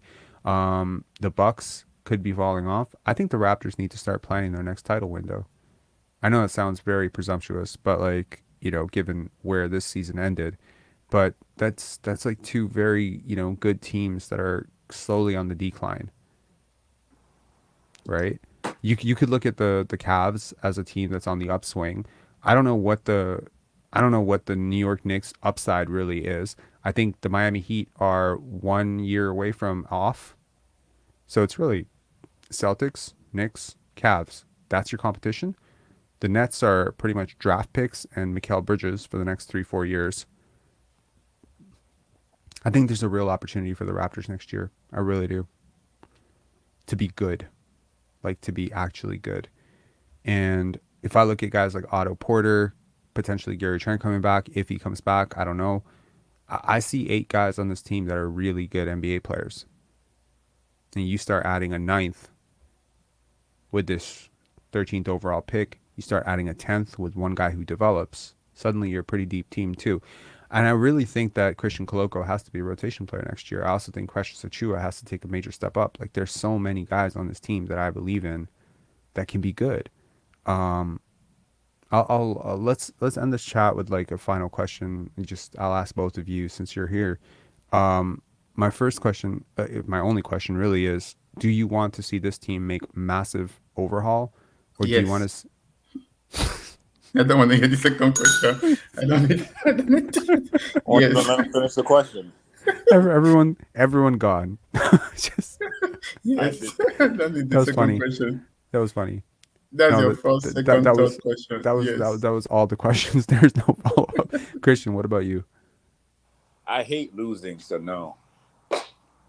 I don't think we're gonna lose if we trade Pascal, right? Because Scotty, Pascal, and Jacopordo, I don't think they can coexist. There's no spacing, and is Pascal gonna make Scotty the next guy? No. So all the training that we're watching Scotty do is for him to take the next step, right? I think he's going to take the step regardless of who's on his I team. don't think Scott is that kind of person that wants to come disrupt something. He's not that kind of person, and it depends on the coach that they get into. I You think there are you watch forces. Denver If you playing, right? You see how beautiful basketball they play. Why not let Cody be like Jokic and get like shooters around him? And how do you get that? We don't have that in this team right now. if you ask Scotty the question, if we what would you rather? We trade Pascal so we could get a whole bunch of shooters around you, so you could play the game the way you want to play and maybe make the play in, or we keep Pascal, bring the whole team back, and we definitely make the playoffs. Which one do you think he chooses? But One. you make the playoffs and you don't go Really? anywhere, right? So Yeah. like you make the like how long are Because you I gonna because I think he's going to disagree with your equation that if you put a whole bunch of shooters around him that they might make the play in. I think exactly? I think he would see the writing on the wall. Look, this team before Pascal Siakam came back when Scotty was a rookie, they were rolling. If you remember that Exactly. with him and Fred, His first game, he because had 23 points and 13 rebounds or 15 exactly, rebounds against exactly, Boston, right? and he They was were nowhere rolling. near where he is right now as a Then player. You when have to Pascal see came him. back, he took a step back so that Pascal took 7 days to get himself together. Yeah, and it's all the kind of like the disruptive areas on the court that he is kind of like occupying with Pascal, and it's just it's not a very good fit. And you add to that the fact that how much Pascal is owed over the next 4 years if you re-sign him, and how difficult that makes to build like a competent roster around this guy. I mean, how difficult it would be to extend. You can't have OG, Pascal, Scotty, Fred on the same team at max contracts. Now, granted, we can all agree that Fred does not deserve a max contract, but we probably all realize that he's going to get something close to one. Those four players cannot be your entire fucking roster, cap space. Otherwise, you're capped out for everybody else, right? How are you supposed to extend Precious Achiuwa if he pops? How are you supposed to extend Christian Koloko when he pops? How are you supposed to, the consequences of signing a non-superstar to superstar money is just so extreme that to be able to then deflect that problem off to a team like Portland or a team like Dallas, whoever's desperate enough to take on a Pascal Siakam, right? I think this And get draft back is assets, like real assets back. exactly. This draft is too deep not to get enough access and think for the future. Not like right now. You know the Eastern Conference, Boston is going to be there, right, for the next few years. So why not build for the time when? Or depends on what happens to Jalen Brown. They're going to give him the supermax this offseason, so he's likely going to take it. Well, also Al Horford is such a huge part of what they do. He's 36 years old, right? Yeah. Malcolm Brogdon is a really big part of how good they've been this year. I mean, it's not just Jason Tatum by himself. I mean, obviously Jason Tatum is a huge floor raiser, and it's very hard to imagine a team with him missing the playoffs. But title contention for Boston comes down to that entire team. Marcus Smart is closer to 30 than he is to 25 right now. I think he might even be over 30, isn't he? He's pretty close, right? Like he's got to be up there. Yeah, around our Hmm? he's around our age. Yeah, So I yeah. think So to your point, right? So you look at the timelines, right? Pascal is 29, 30. Like the timeline doesn't fit Scotty and like OG's The timeline. guy So just turned why not? 29. You're like 29, 30. Just Because turned next season is 29. gonna be 30, right? Next season is gonna be 30. Like That's fair. That's fair. That's fair. I'm, That's fair. That's fair. I'm thinking next season already. see, like for me, it's more that this. I know Rob, you said this before. This current roster is a lot more Thank you, Nick. talented than what it showed this year. I feel like if you get a good coach in, I feel like because I think this roster is better than the Knicks roster. I think it's better than the Cavs roster. Better than the Cavs roster. That's a That's tough. that's That's that's tough. debatable. That's That's very no. debatable because Donovan Mitchell is by far the best player on either team. Evan Mobley is by far. FA is probably going to disagree with this, but I think he's the best defender on either team. OG I is agree. close second. I Donovan disagree. Mitchell, I disagree. I think OG is a better defender than even Mobley. I think we saw what happens when you try to build your offense around a 6'2" guard. and we saw what Yeah, but happened. that's 6'2" guard, even though he's actually 6'1", in actuality also has a 6'10" wingspan. And I think Donovan Mitchell is historically proven to be a very good playoff scorer. Um, yeah, they got bounced this year. I understand that, but they were against a team that was, I don't know, just outmatched them. Evan Mobley didn't really show up, in my opinion. Kind of But you, just but deer in the you agree headlights. that our roster's better than the Knicks roster. Yeah, I do to some extent because I like their role players more than I like our role players. Josh Hart, And I Quentin like their point guard Grimes, more than I like Emmanuel our point Quickly. guard. Like look at that roster construction. Like think about this. Like how good would this team be with a Josh Hart, Emmanuel Quickly, Quentin Grimes, like Isaiah Hartenstein? Imagine those four guys in But place of whatever the fuck you're depends on doing with Gary Trent. the coach too. Sure. But Yeah, Thibs because I has think Thibodeau was playing notoriously been a guy too who much didn't want to play his ISO. depth. They were not moving the ball. But you look at even the other guys like Mitchell Robinson. That's a hell of a beast. To Mm-hmm. put in the middle. Julius Randle. I mean, I yeah, think a not that healthy Otto Porter is a better role player than any role player they have. healthy. Yeah, but Porter wasn't playing. You have to play to to be part of the conversation, right? Other And I part. and I I said honestly a think healthy. I honestly think Emmanuel Quickly is kind of being slept on here. I think he's Yeah, really good. I think he's really good, and I think Josh Hart is really good. I think their high level impact role players are like just better than ours, right? So and I also think that their better players are just on the same level as our better players. Like there's not like a huge gap. I think Jalen Brunson's a better player than Fred VanVleet. I think Julius Randle is really close to Pascal Siakam, man. And I mean, yeah, sure, Siakam edges him out on defense, but then he edges him out on shot diet. Like I like the fact that Julius Randle takes more threes, it just makes him more efficient. And it also makes him more portable. yeah. I could find a way to put him in more lineups and better lineups than I could find with Pascal. Seems a little less ball dominant to me. A little less dribble ISO stuff. Like he seems like he could play with a better player, much better than Pascal can, which is kind of crazy to say, given that Pascal is just like 3-4 years removed from being, a second option to Kawhi. Yeah, Um, crazy to say. Pardon? I think he's proven that he can play as a secondary option. I think the problem was just the coach. I think a lot of the problem was just the coach, honestly. And I think I a new agree. could change a lot. But That, it's not like we were being coached by a bum, man. Like I mean, like seriously, like Nick Nurse is probably the top candidate for every single open coaching job right now, or one of the Yeah, top yeah, two but he can. was playing but he doesn't play. He doesn't develop players, and he plays his starters to the ground. So it's not like he's a But we're yeah, not bum. we're Or not going to make up for the years that we lost in terms of development the last 2 years. Malachi's not just going to like, oh, we fired Nick Nurse. Okay, snap your finger, and then boom, he gets all the hmm development years back that he lost, and all the time that he didn't play lost. Like all that shit is gone. So I but mean, you're still stuck with that team, and I we've mean, like seen maybe Malachi have good stretches, though. he did have good stretches. There's He no reason also had why some terrible stretches. that couldn't have been extended. Like, I don't know. I think it That's might. that after watching the playoffs, that's where I came to the conclusion. Like, I think like this roster is just good enough to be a number 4 seed in the East, and I don't see the teams above it get any better next year. I think that will require some level of continuity because I mean the Raptors brought back record number players this year, 13. If they start to gravitate towards like hitting a reset, like a massive reset where they move out like multiple, especially core pieces, there will be of course that adjustment.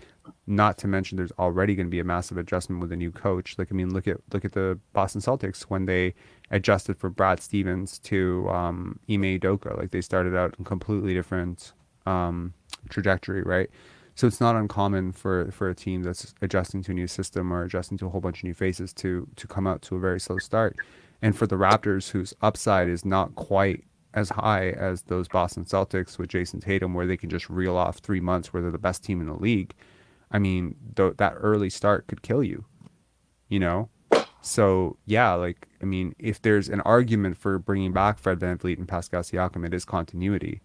Um, the problem then is, you give them their contracts and then they start to regress, which is what players tend to do around age 29. Well, now you're stuck. You're stuck with contracts and we talk all day about, oh, anything's movable. Yeah, but for what? You know, Even apart from the contract, right? The chemistry is not gonna come back with these same players. Period. No matter the coach.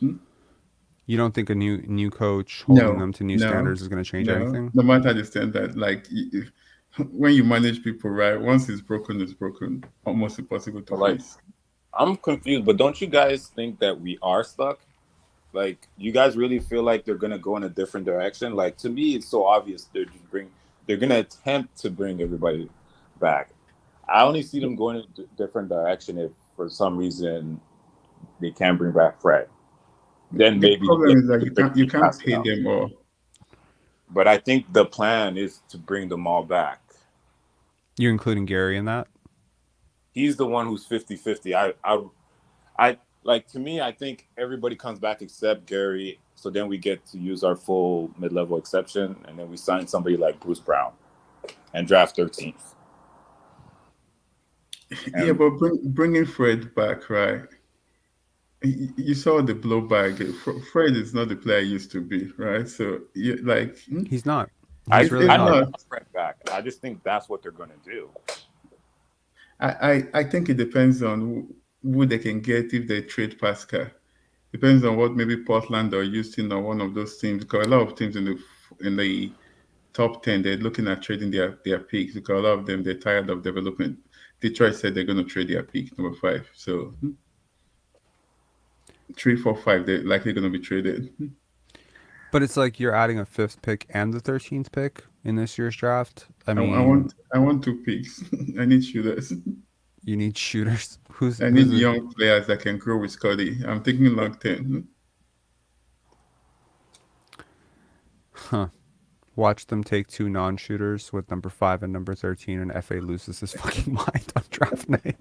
I was talking to Paul yesterday and Denver is moving up in my ranking of teams. So my move Raptors to 1.1 and make Denver 1.0. What do you mean? His Make Denver. making Denver my favorite team and start moving away from Raptors slowly. Oh no. Well, you'll certainly have a lot more fun over the next 4 or 5 You years. know, the sad part of what you just said is the sad part of the season is that Masai mentioned that after setting game, right, he stopped enjoying the team play. But you still went ahead and traded for Jakopoto. Like, what are you trying to fix? Damage product is a damage product. So if you don't enjoy them play, right, is the coach going to solve the problem? Heck no. The players are still the players.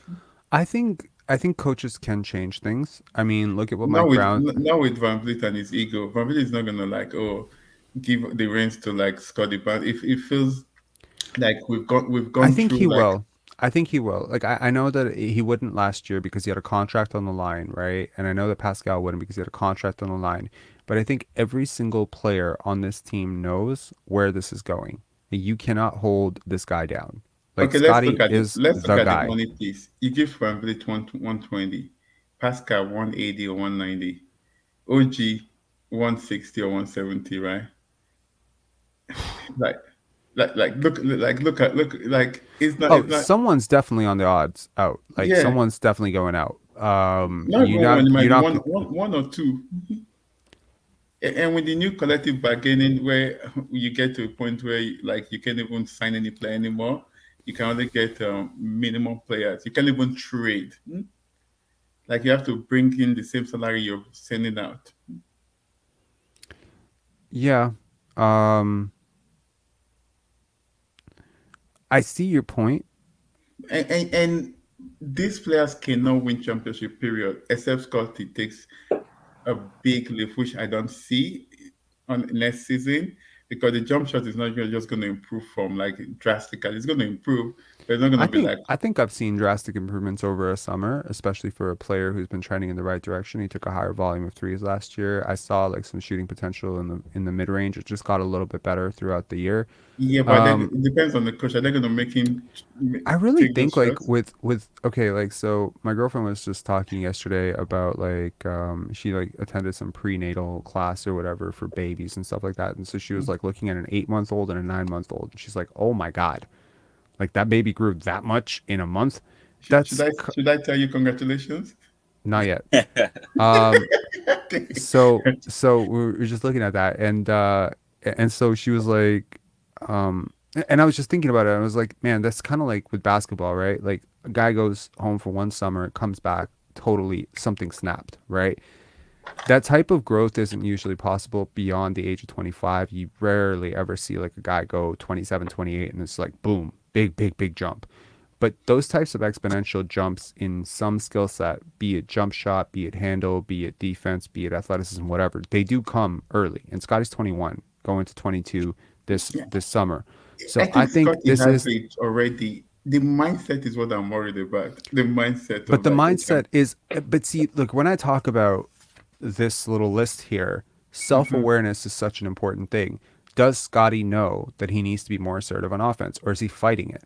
I think he knows. You That's know, the difference. He knows. but it goes through peaks and valleys, right? So like it is. I don't say it's too unselfish for his own good. The talent is there. He can be who he wants to be. He Absolutely, has but the he sees talent. that, and I mean, look, honestly, he saw what he did in the fourth quarters this year. That has to be such a, I mean, you imagine when you lay down at night and go to sleep and close your eyes and think to yourself that you put like 18 or 19 points on the Bucks in fourth quarter and overtime, and I watched you'd that never game two second days guess your. ago, right? It was 77 in 2 minutes to go, and they scored 20 points in 2 minutes. Scotty was in almost all of it, right? Yeah, you're like, why don't you do this like almost every single game? He has it, but I don't know. But he's mentioned it before. He's like, there are a lot of other guys on this team that need to eat, and it's like, when you're No, but 21 in the if you want NBA. to be the man, then you're like, F it.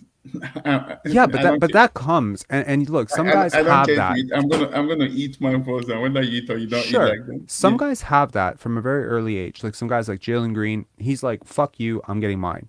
He's had that pretty much his like since he was 15 years old and watching Jalen Green. He's been playing like that his whole life. Cade's like that too. Like he's like, "I'm the man." Scotty had never been like that. Even in EYBL, he was deferring to lesser teammates. He wants to make everybody happy, right? That is, And, and you just said what I hey, was saying, buddy, right? like you're That about to is go. my problem. Is that gonna change? I think that is But his that's not a personality. problem unless it becomes a problem. And look, at the end of the day, the only issue with Scotty is he needs to force more double teams. But look at Nikola Jokic. You think that, look, we saw Nikola Jokic put up a beast performance. But you think next game, if the Lakers guard him single coverage, that he's not going to put up 60 on them? He will. But if they double team him, he might take 10 shots all night. So that to me, you don't predetermine the script before you end up in the game. I like that about Scotty. And that's probably my favorite quality about Scotty. But then Jokic has like the ball is always in his hands, right? But that's not like you see So most of put the the ball in games, right? Scotty's hands. Put the ball in Scotty's hand like 80 possessions, 60 possessions a But there are game, games and when see what happens. Pascal wasn't playing or Van Vliet wasn't playing, and he didn't take over the game, right? So But I he was know we can injured. blame. He was injured. I gotta say this. Like everyone's gonna hold that thing against him. Where like when Pascal goes out, Scotty put up that It huge. wasn't only this season. It happened last season too. It happened last season. So He if you're played well injured, without Pascal last year. there was a period when Van Vliet wasn't. I think there was some games during the COVID period when both of them weren't playing, and he did not take the lead seriously. It was him and OG. In his He did rookie not season. like it was very passive. You talking Even the rookie last game season? of the season when most of the players did not play. He wasn't trying. He was saving But himself up for the playoffs. that I mean, look, yeah, but Here's the thing. The you should try hypothetical all here. the time. I'm with you, but in fairness, like I don't think his body was right for most of the season. I could see when he was going 100%, and I could see when he was going 60%. I And know that was I more evident in fully his defense, right? You can see the trend of how his defense really improved towards the end. At the beginning, they right. were blowing by him every So second, so right? here's my question. Do you want the guy to get injured? Like do you want him to like go hard and when he's not feeling right, not play? Because if Scotty didn't play when he wasn't feeling right, he might have played 45 games this year. So if he plays 45 games this year, I guarantee you his numbers look a lot better because he would have just taken all those games without Pascal off because he wasn't right. How Yeah, many but I times think did we see him like fall and that's grimace when and you save the players for themselves, right? Because if he had, like you see, Scott is tweaking his ankle and he's back the next game, you're like, what the heck? It's not the playoffs. Take like 3 or 4 days or even a week or two Correct. off, right? So Yeah, that's so that when my you come point. back, you come But back like as healthy. a playmaker, he wants to help his team, and he knows that as a decision maker and even as a long defender, he can still help his team play. If he can help his team win, he's gonna play. If he But you're cannot helping help your his team, team at he's the end not of gonna the day, play. right? The injury now became a lingering injury. Hmm? Sure, Okay. but it Yes, started in training camp. It started in training exactly. camp for him. You So should he was injured in exactly training camp, then he gets re-injured, then he gets re-injured again. He got re-injured 6 times. because it came back so early. Yes, he rushed back every single time. I mean, shit, in the playoffs, year one, we saw him rush back. He's always rushed back. So you can either say that's a negative thing, or you can say that's a positive thing. I think it's a positive thing. I think it's positive that he wants to play. I don't like guys who, I hate to say it, but I don't like guys who milk I think injuries. it's positive that he has that mentality, but you have to protect the team Jimmy as Butler has that mentality. I guarantee you, the way he turned his ankle against the Knicks, no one was coming back from that as fast as he did. I mean, he stayed on the court. He stayed on the court. Like, I mean, that's crazy, right? but Jimmy Butler, he has his love. He's been in the league forever. He has a lot of experience, right? You know how he differs and during that period, right? Sure. And I want a guy who shows, like, look, they say there are 82 game coaches and there are 16 game coaches. They say there are 82 game players and 16 game players. I firmly believe, if healthy, Scottie is an 16 game player. I really believe that. I believe that the Raptors had somehow gotten past the Bulls, somehow gotten past the Heat. I think the first round against the Milwaukee Bucks, I think the Bucks were in trouble. I think he was going to do something. And I think his entire season, Fred's entire season, was geared up to close strong. And unfortunately, things happened and they didn't have a chance. And now we just get to say, well, it didn't happen, so it didn't happen, so it didn't happen. And we just get to throw it all under the bus. But I genuinely believe that had we made the playoffs, I think Fred VanVleet and Scottie Barnes probably would have played their best basketball. I don't know what Pascal Siakam would have done. I think he probably would have melted in the sun. But I genuinely believe like those two and perhaps OG as well probably were saving some of their best Okay, basketball let's go for. back to what we started this conversation from. Do you want Raptors to overhaul or do you want them to? What do you want? Let me throw the question back at you. Yeah. I would be open to trading Siakam. I would be open to it. I'd be open to a sign and trade for Fred VanVleet, provided that what we're trading out and what's coming back is going to replace some of the shooting that we're losing, because his shooting is important. His playmaking is important. So Him if we're not getting any shooting back, are you okay to give Van Vliet 140 million? 140? Hell no. Yeah. No. What's the max you can give him? Whatever less than what Brunson makes, that's for sure. Well, Brunson makes 105, I think. So he's not going to take less than Jalen Brunson. I believe he turned down 114 for 4. And he was gunning for 130 because he called Tyler Hero money. I would extend Fred at 100 million for 4 years with the very, very with the keen. See, here's the thing: there's certain players I trust and certain players I don't trust with money. If I extend you and you fall off the face of the earth like Jerome James because there's no real incentive for you and you're questioning your love for the game or whatever, then I'm fucked. That's the contract, right? Once you sign the contract, I'm on the hook to pay you for 4 years. And that can become a problem. If you have a situation like Gilbert Arenas, or if you have a situation like Lonzo Ball where the guy's already injured before he signs that next contract, and now you're buying a lemon. Unfortunately, it's unfortunate to have to talk about a human being that way, but that's what it is. It's an asset. You're locking into an asset for 4 years. That is a depreciating asset the minute you buy it. And I look at someone like Fred VanVleet, and I've never seen him underperform a contract. And I think that should be a very, very good sign that he's not just going to stop being professional. He's not just going to stop. Do you know what I mean? Like, this guy's chasing every last dollar. So the minute he signs this contract, his mind is already on his next contract. I don't think he's just going to quit being who he is. And he's always been professional. Mm-hmm. That's another reason I feel like once he gets paid, like all this ego stuff, all the stuff that was going on in the locker room will come to an end, because I think that too. Fred's a winner at the end. But I don't think he can take us to the next level. That's my side talks about championship, right? I don't think he's like he can take us to the next level. I think once like all the money stuff is taken care of, like I think Fred prioritizes winning over everything else. Yeah. I still think he overestimates himself way too much. But beyond that, yeah, like I think a little bit of what we saw last year will cool off, hopefully, and he can turn his focus back on legacy of winning. Because Fred VanVleet's got a 50-year mission. I understand people like this because, to some extent, I am someone like this. And I understand that he is thinking about life long beyond basketball. He's thinking Yep. about his brand. He's thinking about announcing himself as a 3-time NBA champion when he's 45 years old. He does care. His basketball legacy, like when I look at guys like Scottie Barnes, this is a guy who's concerned about his legacy. Oh, for sure. You know, Nikola Jokic is a guy who is concerned about his legacy. He cares that he wins NBA championships. Scotty even mentioned it when he got his rookie of the year. Absolutely, It's a great absolutely. start, You Mike. know, and so they look at stuff like this. They look at, I want to be 5-time All NBA. I want to be 1-time MVP, 2-time MVP. I want to be a 10-time All Star. I want to, they have all these boxes they got to check off, and NBA championships are there. And so Fred VanVleet has never started for an NBA champion. That's missing in his box. He's got to prioritize that. He's never going to be an MVP. He's probably, unless hell freezes over, he's probably never going to be an all-star again. So this is really what is left beyond the age of 30 for him, is to be a positive contributor on a really, really good team. So I see him, really focusing on that. Pascal Siakam scares me a little bit.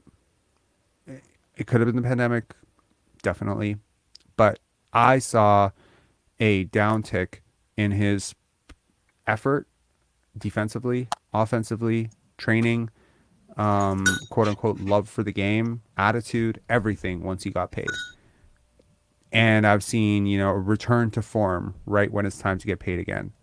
That might be very disingenuous given everything that happened during that time with the pandemic. And I'm open to that being the reason for everything. But I don't know another NBA player who just that's not true.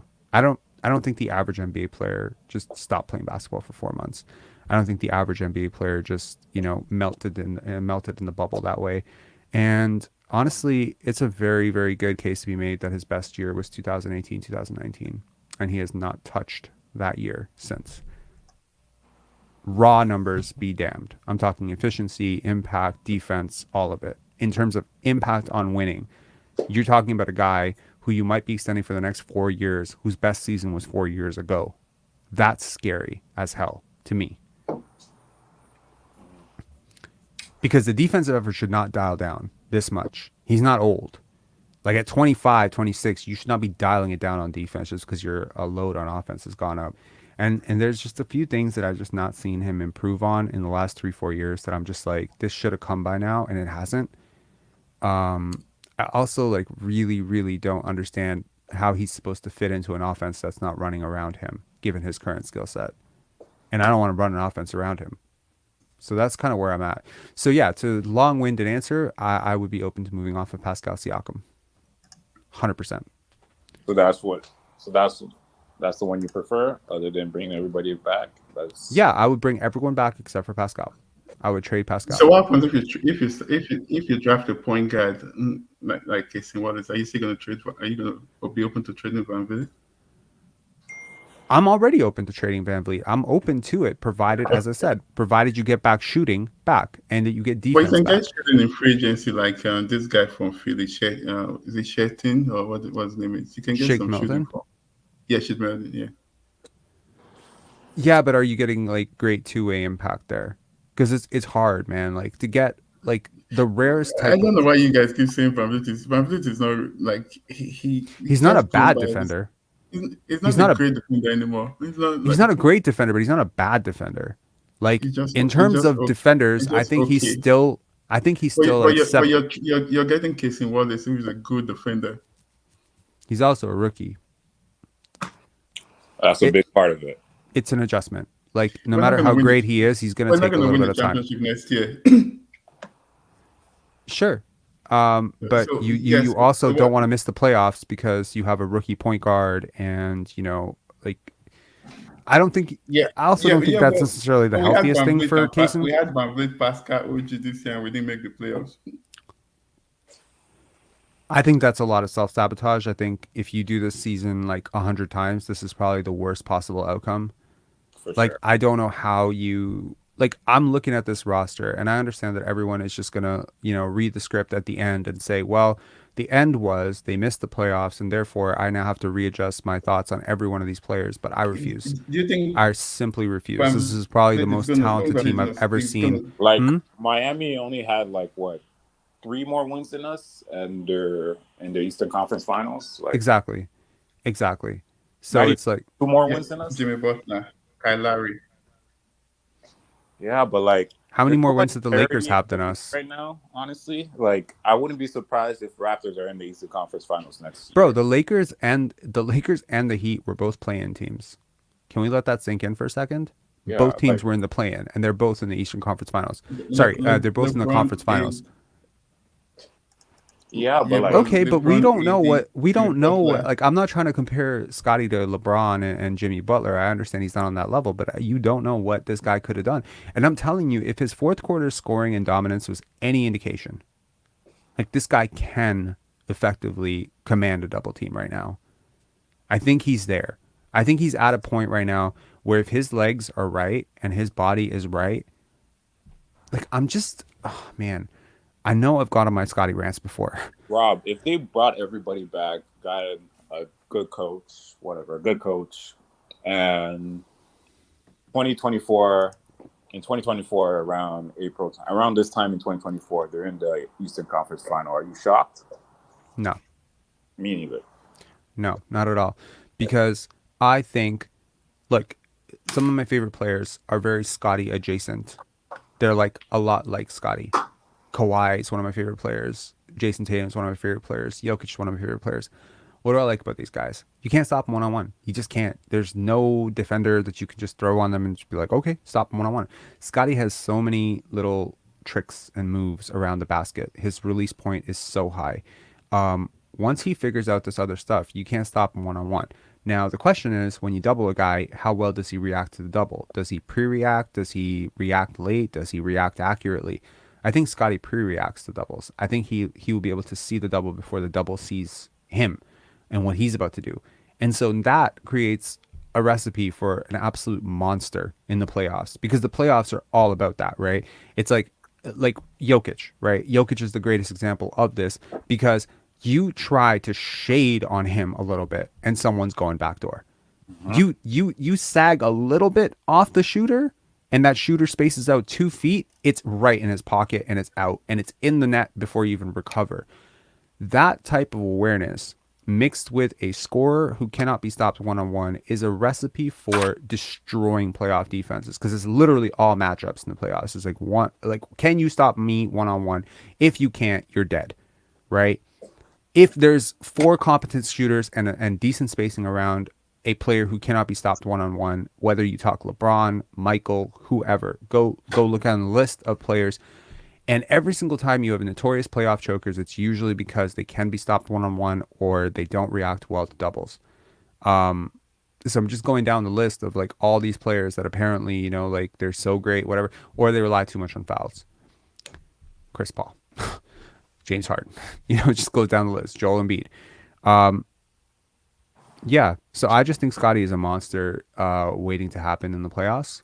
I think he's not really, like, I look at him just taking those turnaround jump shots and I'm just like, when this becomes solid and this becomes fluid and natural for him, there's no one in the league who can guard that shot. No one. Not one. Have you seen Scotty get his shot blocked? I think I've seen it once. No, and because of all that is why I don't see this retool coming that everybody's hoping for. Just for that, I just feel for like that you can reason, shuffle the pieces around to fit a little bit better around him, because I think you and I can probably agree that the roster around him right now is not exactly ideal No. for him, right? Pascal is not the ideal running mate for Scottie Barnes. I don't think OG is an ideal running mate for Scottie Barnes. I think the ideal running mate for Scottie Barnes is like a Tyrese Maxey, if he could defend. Really? Or a Jalen Brown. Yeah. Like I think those guys make more sense. I think I was thinking more of a play finisher than an initiator like Tyrese, right? But I think Tyrese can be a play finisher. You see how he plays off of James Harden, like a secondary creator. He's not. Maxey. Okay. Tyrese Maxey, not Oh, Tyrese Halliburton. okay. That's what I was thinking about. That's how I was thinking about. Yeah. Yeah, like I mean, I would pair him with any of those guys and expect to be dominant offensively. Um, again, like historically speaking, would I pair him with a Ron Artest or a Lamar Odom? Probably not. It's not exactly like who I'm looking at with him. I would love a Pedro Stojakovic next to him. That's who I would like against him. Next to him, a Pedro Stojakovic, a Kyle Korver. So like corner shooters, movement shooters. Okay. I would like I a feel I feel the roster constructed around him right now could actually fit him if the current players were willing to play different roles, but that's the problem. Sure. I think OG and him, I think they work well. I think he allows OG to be more assertive. I think If Pascal could just if Pascal could agree to be 2018, 2019 Pascal, space the floor, stand in the corners, I move think without that's the basketball, move in transition. Yeah. I think that's perfect next to Scottie. And OG could just be OG. And if Fred could be 2018, 2019 Fred as well, I think those two players are perfect next to Scottie. And then you have a center. Fred has a lot of natural synergy with Scottie for sure. If he could stop dominating the ball.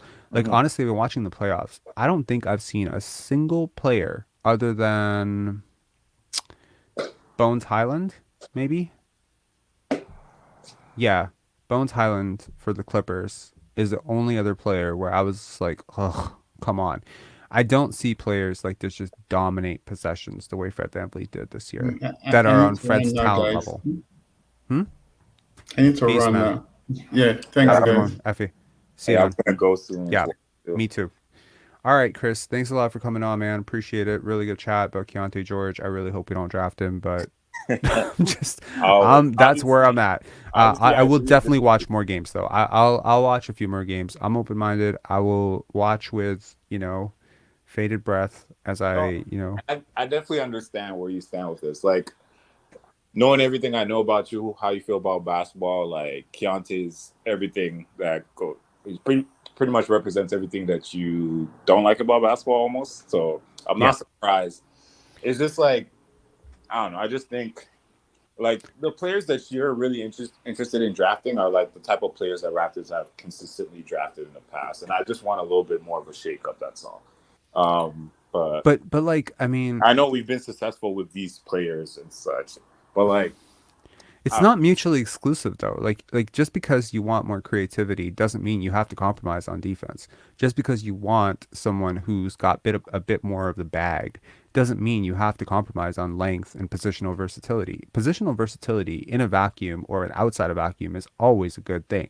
It's never like if I could give you two prospects and say, hey, this is this prospect and this is this prospect with positional versatility, you would always take the guy with positional versatility if all other things are equal.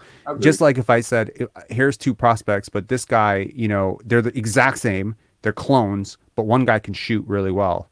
Yeah, of course. Movement shooting is a good thing. Isolation scoring is a good thing. Having a bag is a good thing. So I'm just saying, like, the things that I can teach, and I hate to think like the Raptors, because I know the Raptors have been thinking they can teach guys to shoot for like years, and sometimes it works and sometimes it doesn't. That's what I'm really tired of right there. But the thing is that it's actually a little bit, they're not wrong in that it is easier to teach a guy how to shoot an open three than it is to teach a guy how to learn to defend for the first time in his life or to grow his arms 6 inches. Right. So there's certain things you can teach and certain things you can't teach. And yeah, would the Raptors have been better off drafting Desmond Bane than just about any player in that draft? 100%. 100%. They should have seen the writing on the wall there and just been like, but I think Desmond Bane is a great example of why their philosophy needs to change as well, right? Because he does fit. He fits everything they like in basketball players. He's smart. He's coachable. He just didn't have long arms. That was it. But he was a decent defender. Mm-hmm. He is a decent defender, and he's turning into a pretty brilliant like playmaker as well. So it's really interesting to see how you miss on certain players. Nobody gets them all right, but I just think the philosophy needs to tweak a little bit, but I don't think they need to get away from positional versatility and defensive players because it is important for sure. It's never going to be a good thing for a guy to be a bad defender. I agree with you. I still think he's a bit. I still think he's a better defender. You're giving him credit for right now, but I Okay. agree. But I Okay. Here's a final thing. If 5 years from now, you're watching Cason Wallace versus Keyonte George, let's just say in the NBA, they're both playing guard, some version of hybrid guard, and I tell you that Keyonte George is a better defender at the NBA level than Cason Wallace, do you believe me? no. Okay. If I tell you that Cason Wallace is a better offensive player than Keyonte George on the offensive end, do you believe me? In what context? In what role? He's more efficient. He's a more prolific scorer. He's scoring at a higher usage. Sorry, not a higher usage. He is scoring, like his scoring metrics are better in general. So let's just say his attempt rate, his volume of attempts, his role in the offense. He's like a second option versus Keontae's like a third option. He's scoring at a higher clip. He's taking more shots, etc. He's developed a bag. Let's put it that way. Mm-hmm. Would you believe that? It'd be hard to believe, but it is more believable. Right. So that's kind of where I draw the floor and the ceiling argument. So I could see Keyonte. There's a version of this where Keyonte becomes a 22 point per game scorer, kind of like an Anthony Simons or a Jordan Poole type, right? And the defense is like Gary Trent level, which is let's say 35th to 40th percentile defense. There is a version of events in which that happens, and that's the best case scenario. That's literally the best case scenario because I don't think anyone's seeing 35 point per game scorer James Harden MVP level, right? No. So notch below.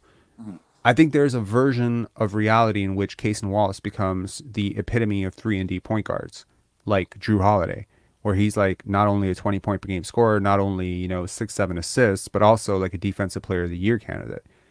And I think that upside is just so much higher than the other guy's upside. Okay. So the floor is higher and the ceiling is higher, which is why I say they're not close.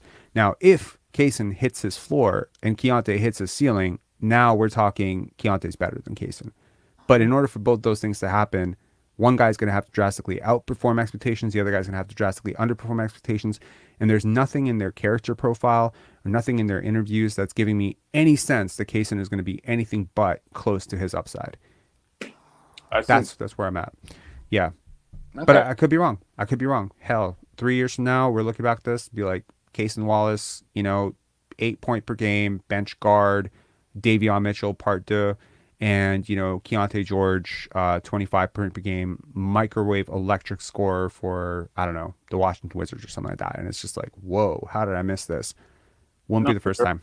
And I agree with everything that you're saying necessarily. It's so funny that like we're having this debate, but apparently, because the two of them apparently are very good friends as well too. Yeah. So Punchy Kong saying Keontae's defense is better than Cason's offense. That's not true at all. That's not even fucking close, man. No, it's not. It's not true. Cason's a knockdown shooter for one. He shot 41% on threes in high school. Yeah. So yeah, I see, and I just want to mention like. I don't think like I wouldn't pick George over Cason if they're both on the board. I'm only picking George if Cason's off the board because I feel Cason just fits the Raptors culture. Everything just fine, perfectly actually. So the only part I disagree with you is that there's such a wide gap between the two. That's really where I really disagree. But there's a rating system that NBA DraftNet used to use for prospects. I don't know if you ever saw it. It was like I think it was like out of 120 or something. And I think LeBron James was like 116 or 117 or whatever. And then it would give you like some sort of idea. And it was based on out of 10, out of 10, out of 10, out of 10. And then it would give you a final score. So sometimes you would have a first overall pick like an Andrea Bargnani and they would have like a rating of like 94. And you'd be like, oh, that's kind of a soft first overall pick. And then sometimes you have a guy with 106.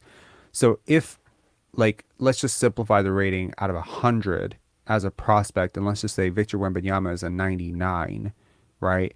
And let's say for case of reference, Scoot Henderson's a 90, and Brandon Miller's a 86, 85. Like so that leaves that gap. Where's Cason? Where's Keyonte on this? So Brandon Miller's at 85. Yeah, 85. Scoot's 90. Wemby's 99.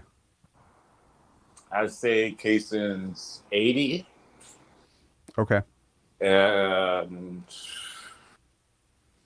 then George is somewhere between 75 and 80. Okay. See, that's where we defer because I would say Cason's probably 87. And Keyonte's somewhere around like 55. No, I'm just kidding. I'm kidding. I'm trying to drive Country Kong mad right now. He's just like having an aneurysm. Probably just quit his job right now. He's like, bro, fucking kill this guy. No, I would say Keyonte's probably closer to a 70. I think Cason's like an 87. That's where I'm at. Like that's how fucking high I am. And I could be so wrong. And look, if I have mud on my face at the end of it, fine. But it's just the fact that he's just so damn disruptive on defense. And I could just see him like transforming a locker room. That personality he has, like the way he guards, the way he leads. There's so many intangible qualities with him too that I think skew that rating up. I would deeply consider if I had the third overall pick and my pick was between him and Brandon Miller, it would be a debate for me. Ooh. It wouldn't be That's high obvious. praise.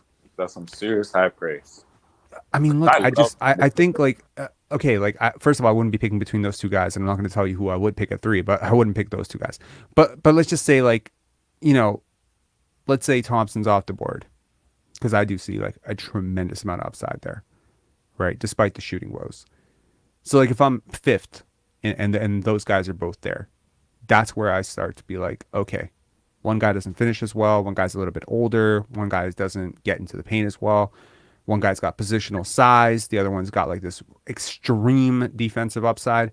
Like it's just not. I've seen teams pass on Cason Wallace many times in my life, like versions of Cason Wallace. LaMarcus Smart, he went 6th. Drew Holiday, he went at the end of the lottery. These players always end up being one of the 3 to 4 best players in their draft. Where did Drew Holiday go again? I think he went 11th or 13th to the. He went somewhere between Philly for sure. He went to Philly, and ironically, so Andre Iguodala is another player. I know not quite of the same ilk, but another player that I was just like, why is he so low? He just does so many fucking things well, and his defensive upside is so insane. And then he goes all the way to 8th, I believe. 8th or 9th to Philly. We passed on him. Fucking hell. That just never goes away for me. I just have to freaking live through that every single day. So I just think that there are certain guys where like you just cannot understate the amount. Like what percentage of NBA players are actually significantly above average defenders? Like I would say 5%, 6%, 8% max. So to have a guy whose floor is at best a great defender. So you're taking Cason over Anthony Black? I would definitely consider it, yeah. Especially after their measurements. The shooting? Yeah. Shooting, number 1. Measurements, number 2. Athleticism, yeah, there's a lot. Like I like Anthony Black. I think his vision and awareness for the game is incredible. But I have liked Cason through this entire process. When I thought he was being, and suddenly I started seeing him 5, 6 in a lot of mock drafts a couple of weeks ago. Then the measurements came out, and now he's firmly back at 12, 13. But I think just like with Bilal, once teams meet him, unless there's some significant bias on their side, once teams meet him, I think they'll love him. I think they'll really fall in love with Cason Wallace.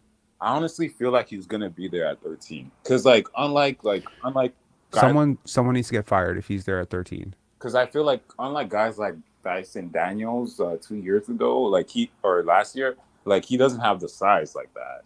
And I think him measuring at 6'2.5" is gonna bring him down, which I hope so. But he feels big though. He does. On the court, he feels enormous. He is just everywhere. Another fun fact about him, the reason why he plays necessarily the way he plays is that I was listening to this interview with him. He said, so when he first started out playing basketball, he actually played center. Mm-hmm. So that's why he's like always trying to block all kinds of shots because he's always been like a rim protector from young. but then as he got older, he transitioned to a guard. So he kind of sees the game as a defensive center in a way at the guard position, which is interesting. Yeah, and honestly, if Jalen Suggs wasn't so bad at everything else, that's kind of like how Jalen Suggs is. I think Cason Wallace compares very favorably to a Jalen Suggs. The only difference is I really like one of those guys and I really didn't like one of those guys. And largely it's the shooting. The shooting separates it for me. If Jalen Suggs was a knockdown shooter and durable, Jalen Suggs would be an amazing freaking player. I just really, I don't know, man. I don't know what it is. I mean, we all have biases and blind spots. I don't know why I'm so leaning towards Cason all the time. Cason, Bilal, for me, it's like these two, like they're just standing out. Anthony Black would have been right up there had he measured just a little bit longer. I think 6'8" wingspan kind of worries me. Crazy 6'6". It's crazy that Cason has a longer wingspan than him. Right? Exactly. And I think that that's going to matter. And I think, you know, again, like guarding up, like I think Cason can guard 3 positions in the NBA. Oh, I do too. That's crazy. That's great. You can guard 3 positions in the NBA. Like, to me, you're solid. And if you can guard them well, you're even more solid. And the fact that he has so much potential as a help defender, both as a weak side shot blocker and in the passing lanes.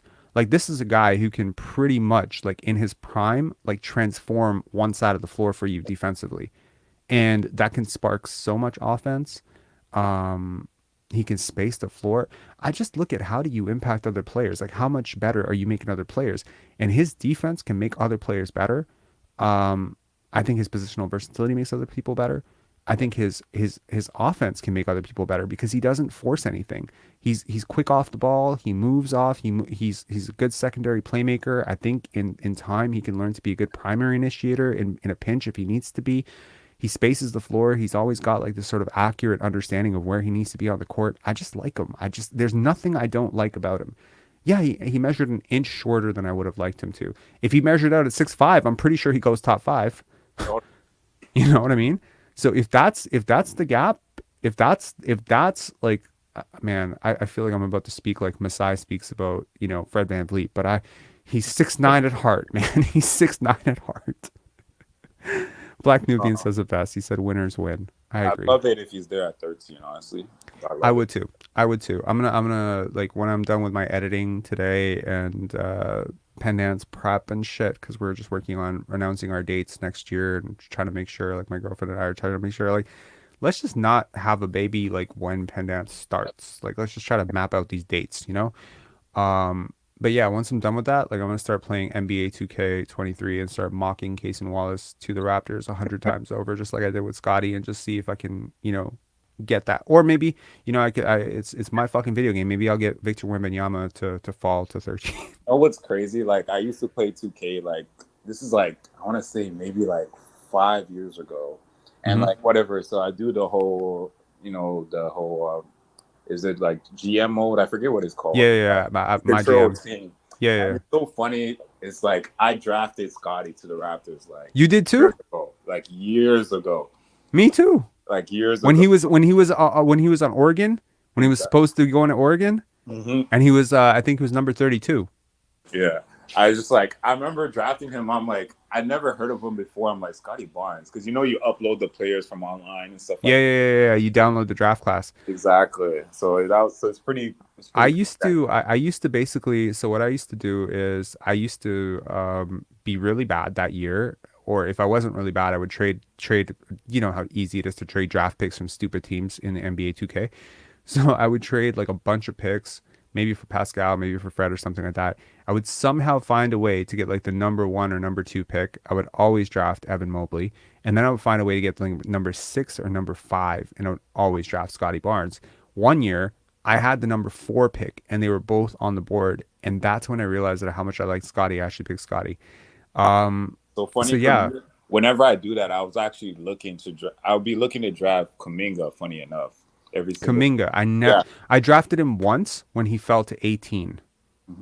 It was just because whatever, but it was a shockingly accurate mock draft. Like the one that I had, Like I had edited it down, and I think it got downloaded a whole bunch of times because my mock draft was super accurate. Like I had gotten their faces like perfect, like really really close. Like it was shit. Like it was scary. Like within limit because there's certain guys where like their hairstyle is just not in the fucking game. But Yeah. like I'd gotten them pretty accurate.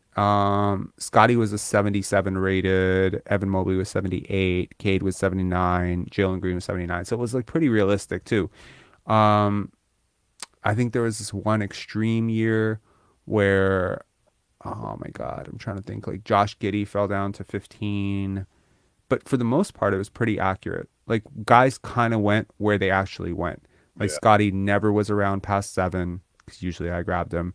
I think one year he went 8th. It was to me. Jonathan Kuminga, he would either go 4, 7, or 16. Like it was just like it was a pretty wide range for him. Especially back then, he was the more highly rated player at the time, right? He was, but I had him rated 74 with like an 84 potential rating. So he got points on potential, but he was like lower on the actual basketball skills side. But yeah. Anyway, man, Anyways. we're gonna bounce. Really good chat. Really glad I did this show, but it ran like 3 hours longer than I was expecting it to. But it was good. 3 hours and a half. Wow. Yeah, I know. All right, peace, man. Have a good one. Bye. See you, Chris. All right, my light went out in the middle, but we kept going because that's how we do it here. Anyways, hit subscribe, hit like if you haven't already. Appreciate it. And to Country Kong, I don't need to troll you, but I don't think we're drafting Keyonte George, man. So you're going to have, I suggest your draft night, you get a box of Kleenex because it's not going to happen. If it happens and I'm wrong, I'll apologize, but I don't think it's going to happen.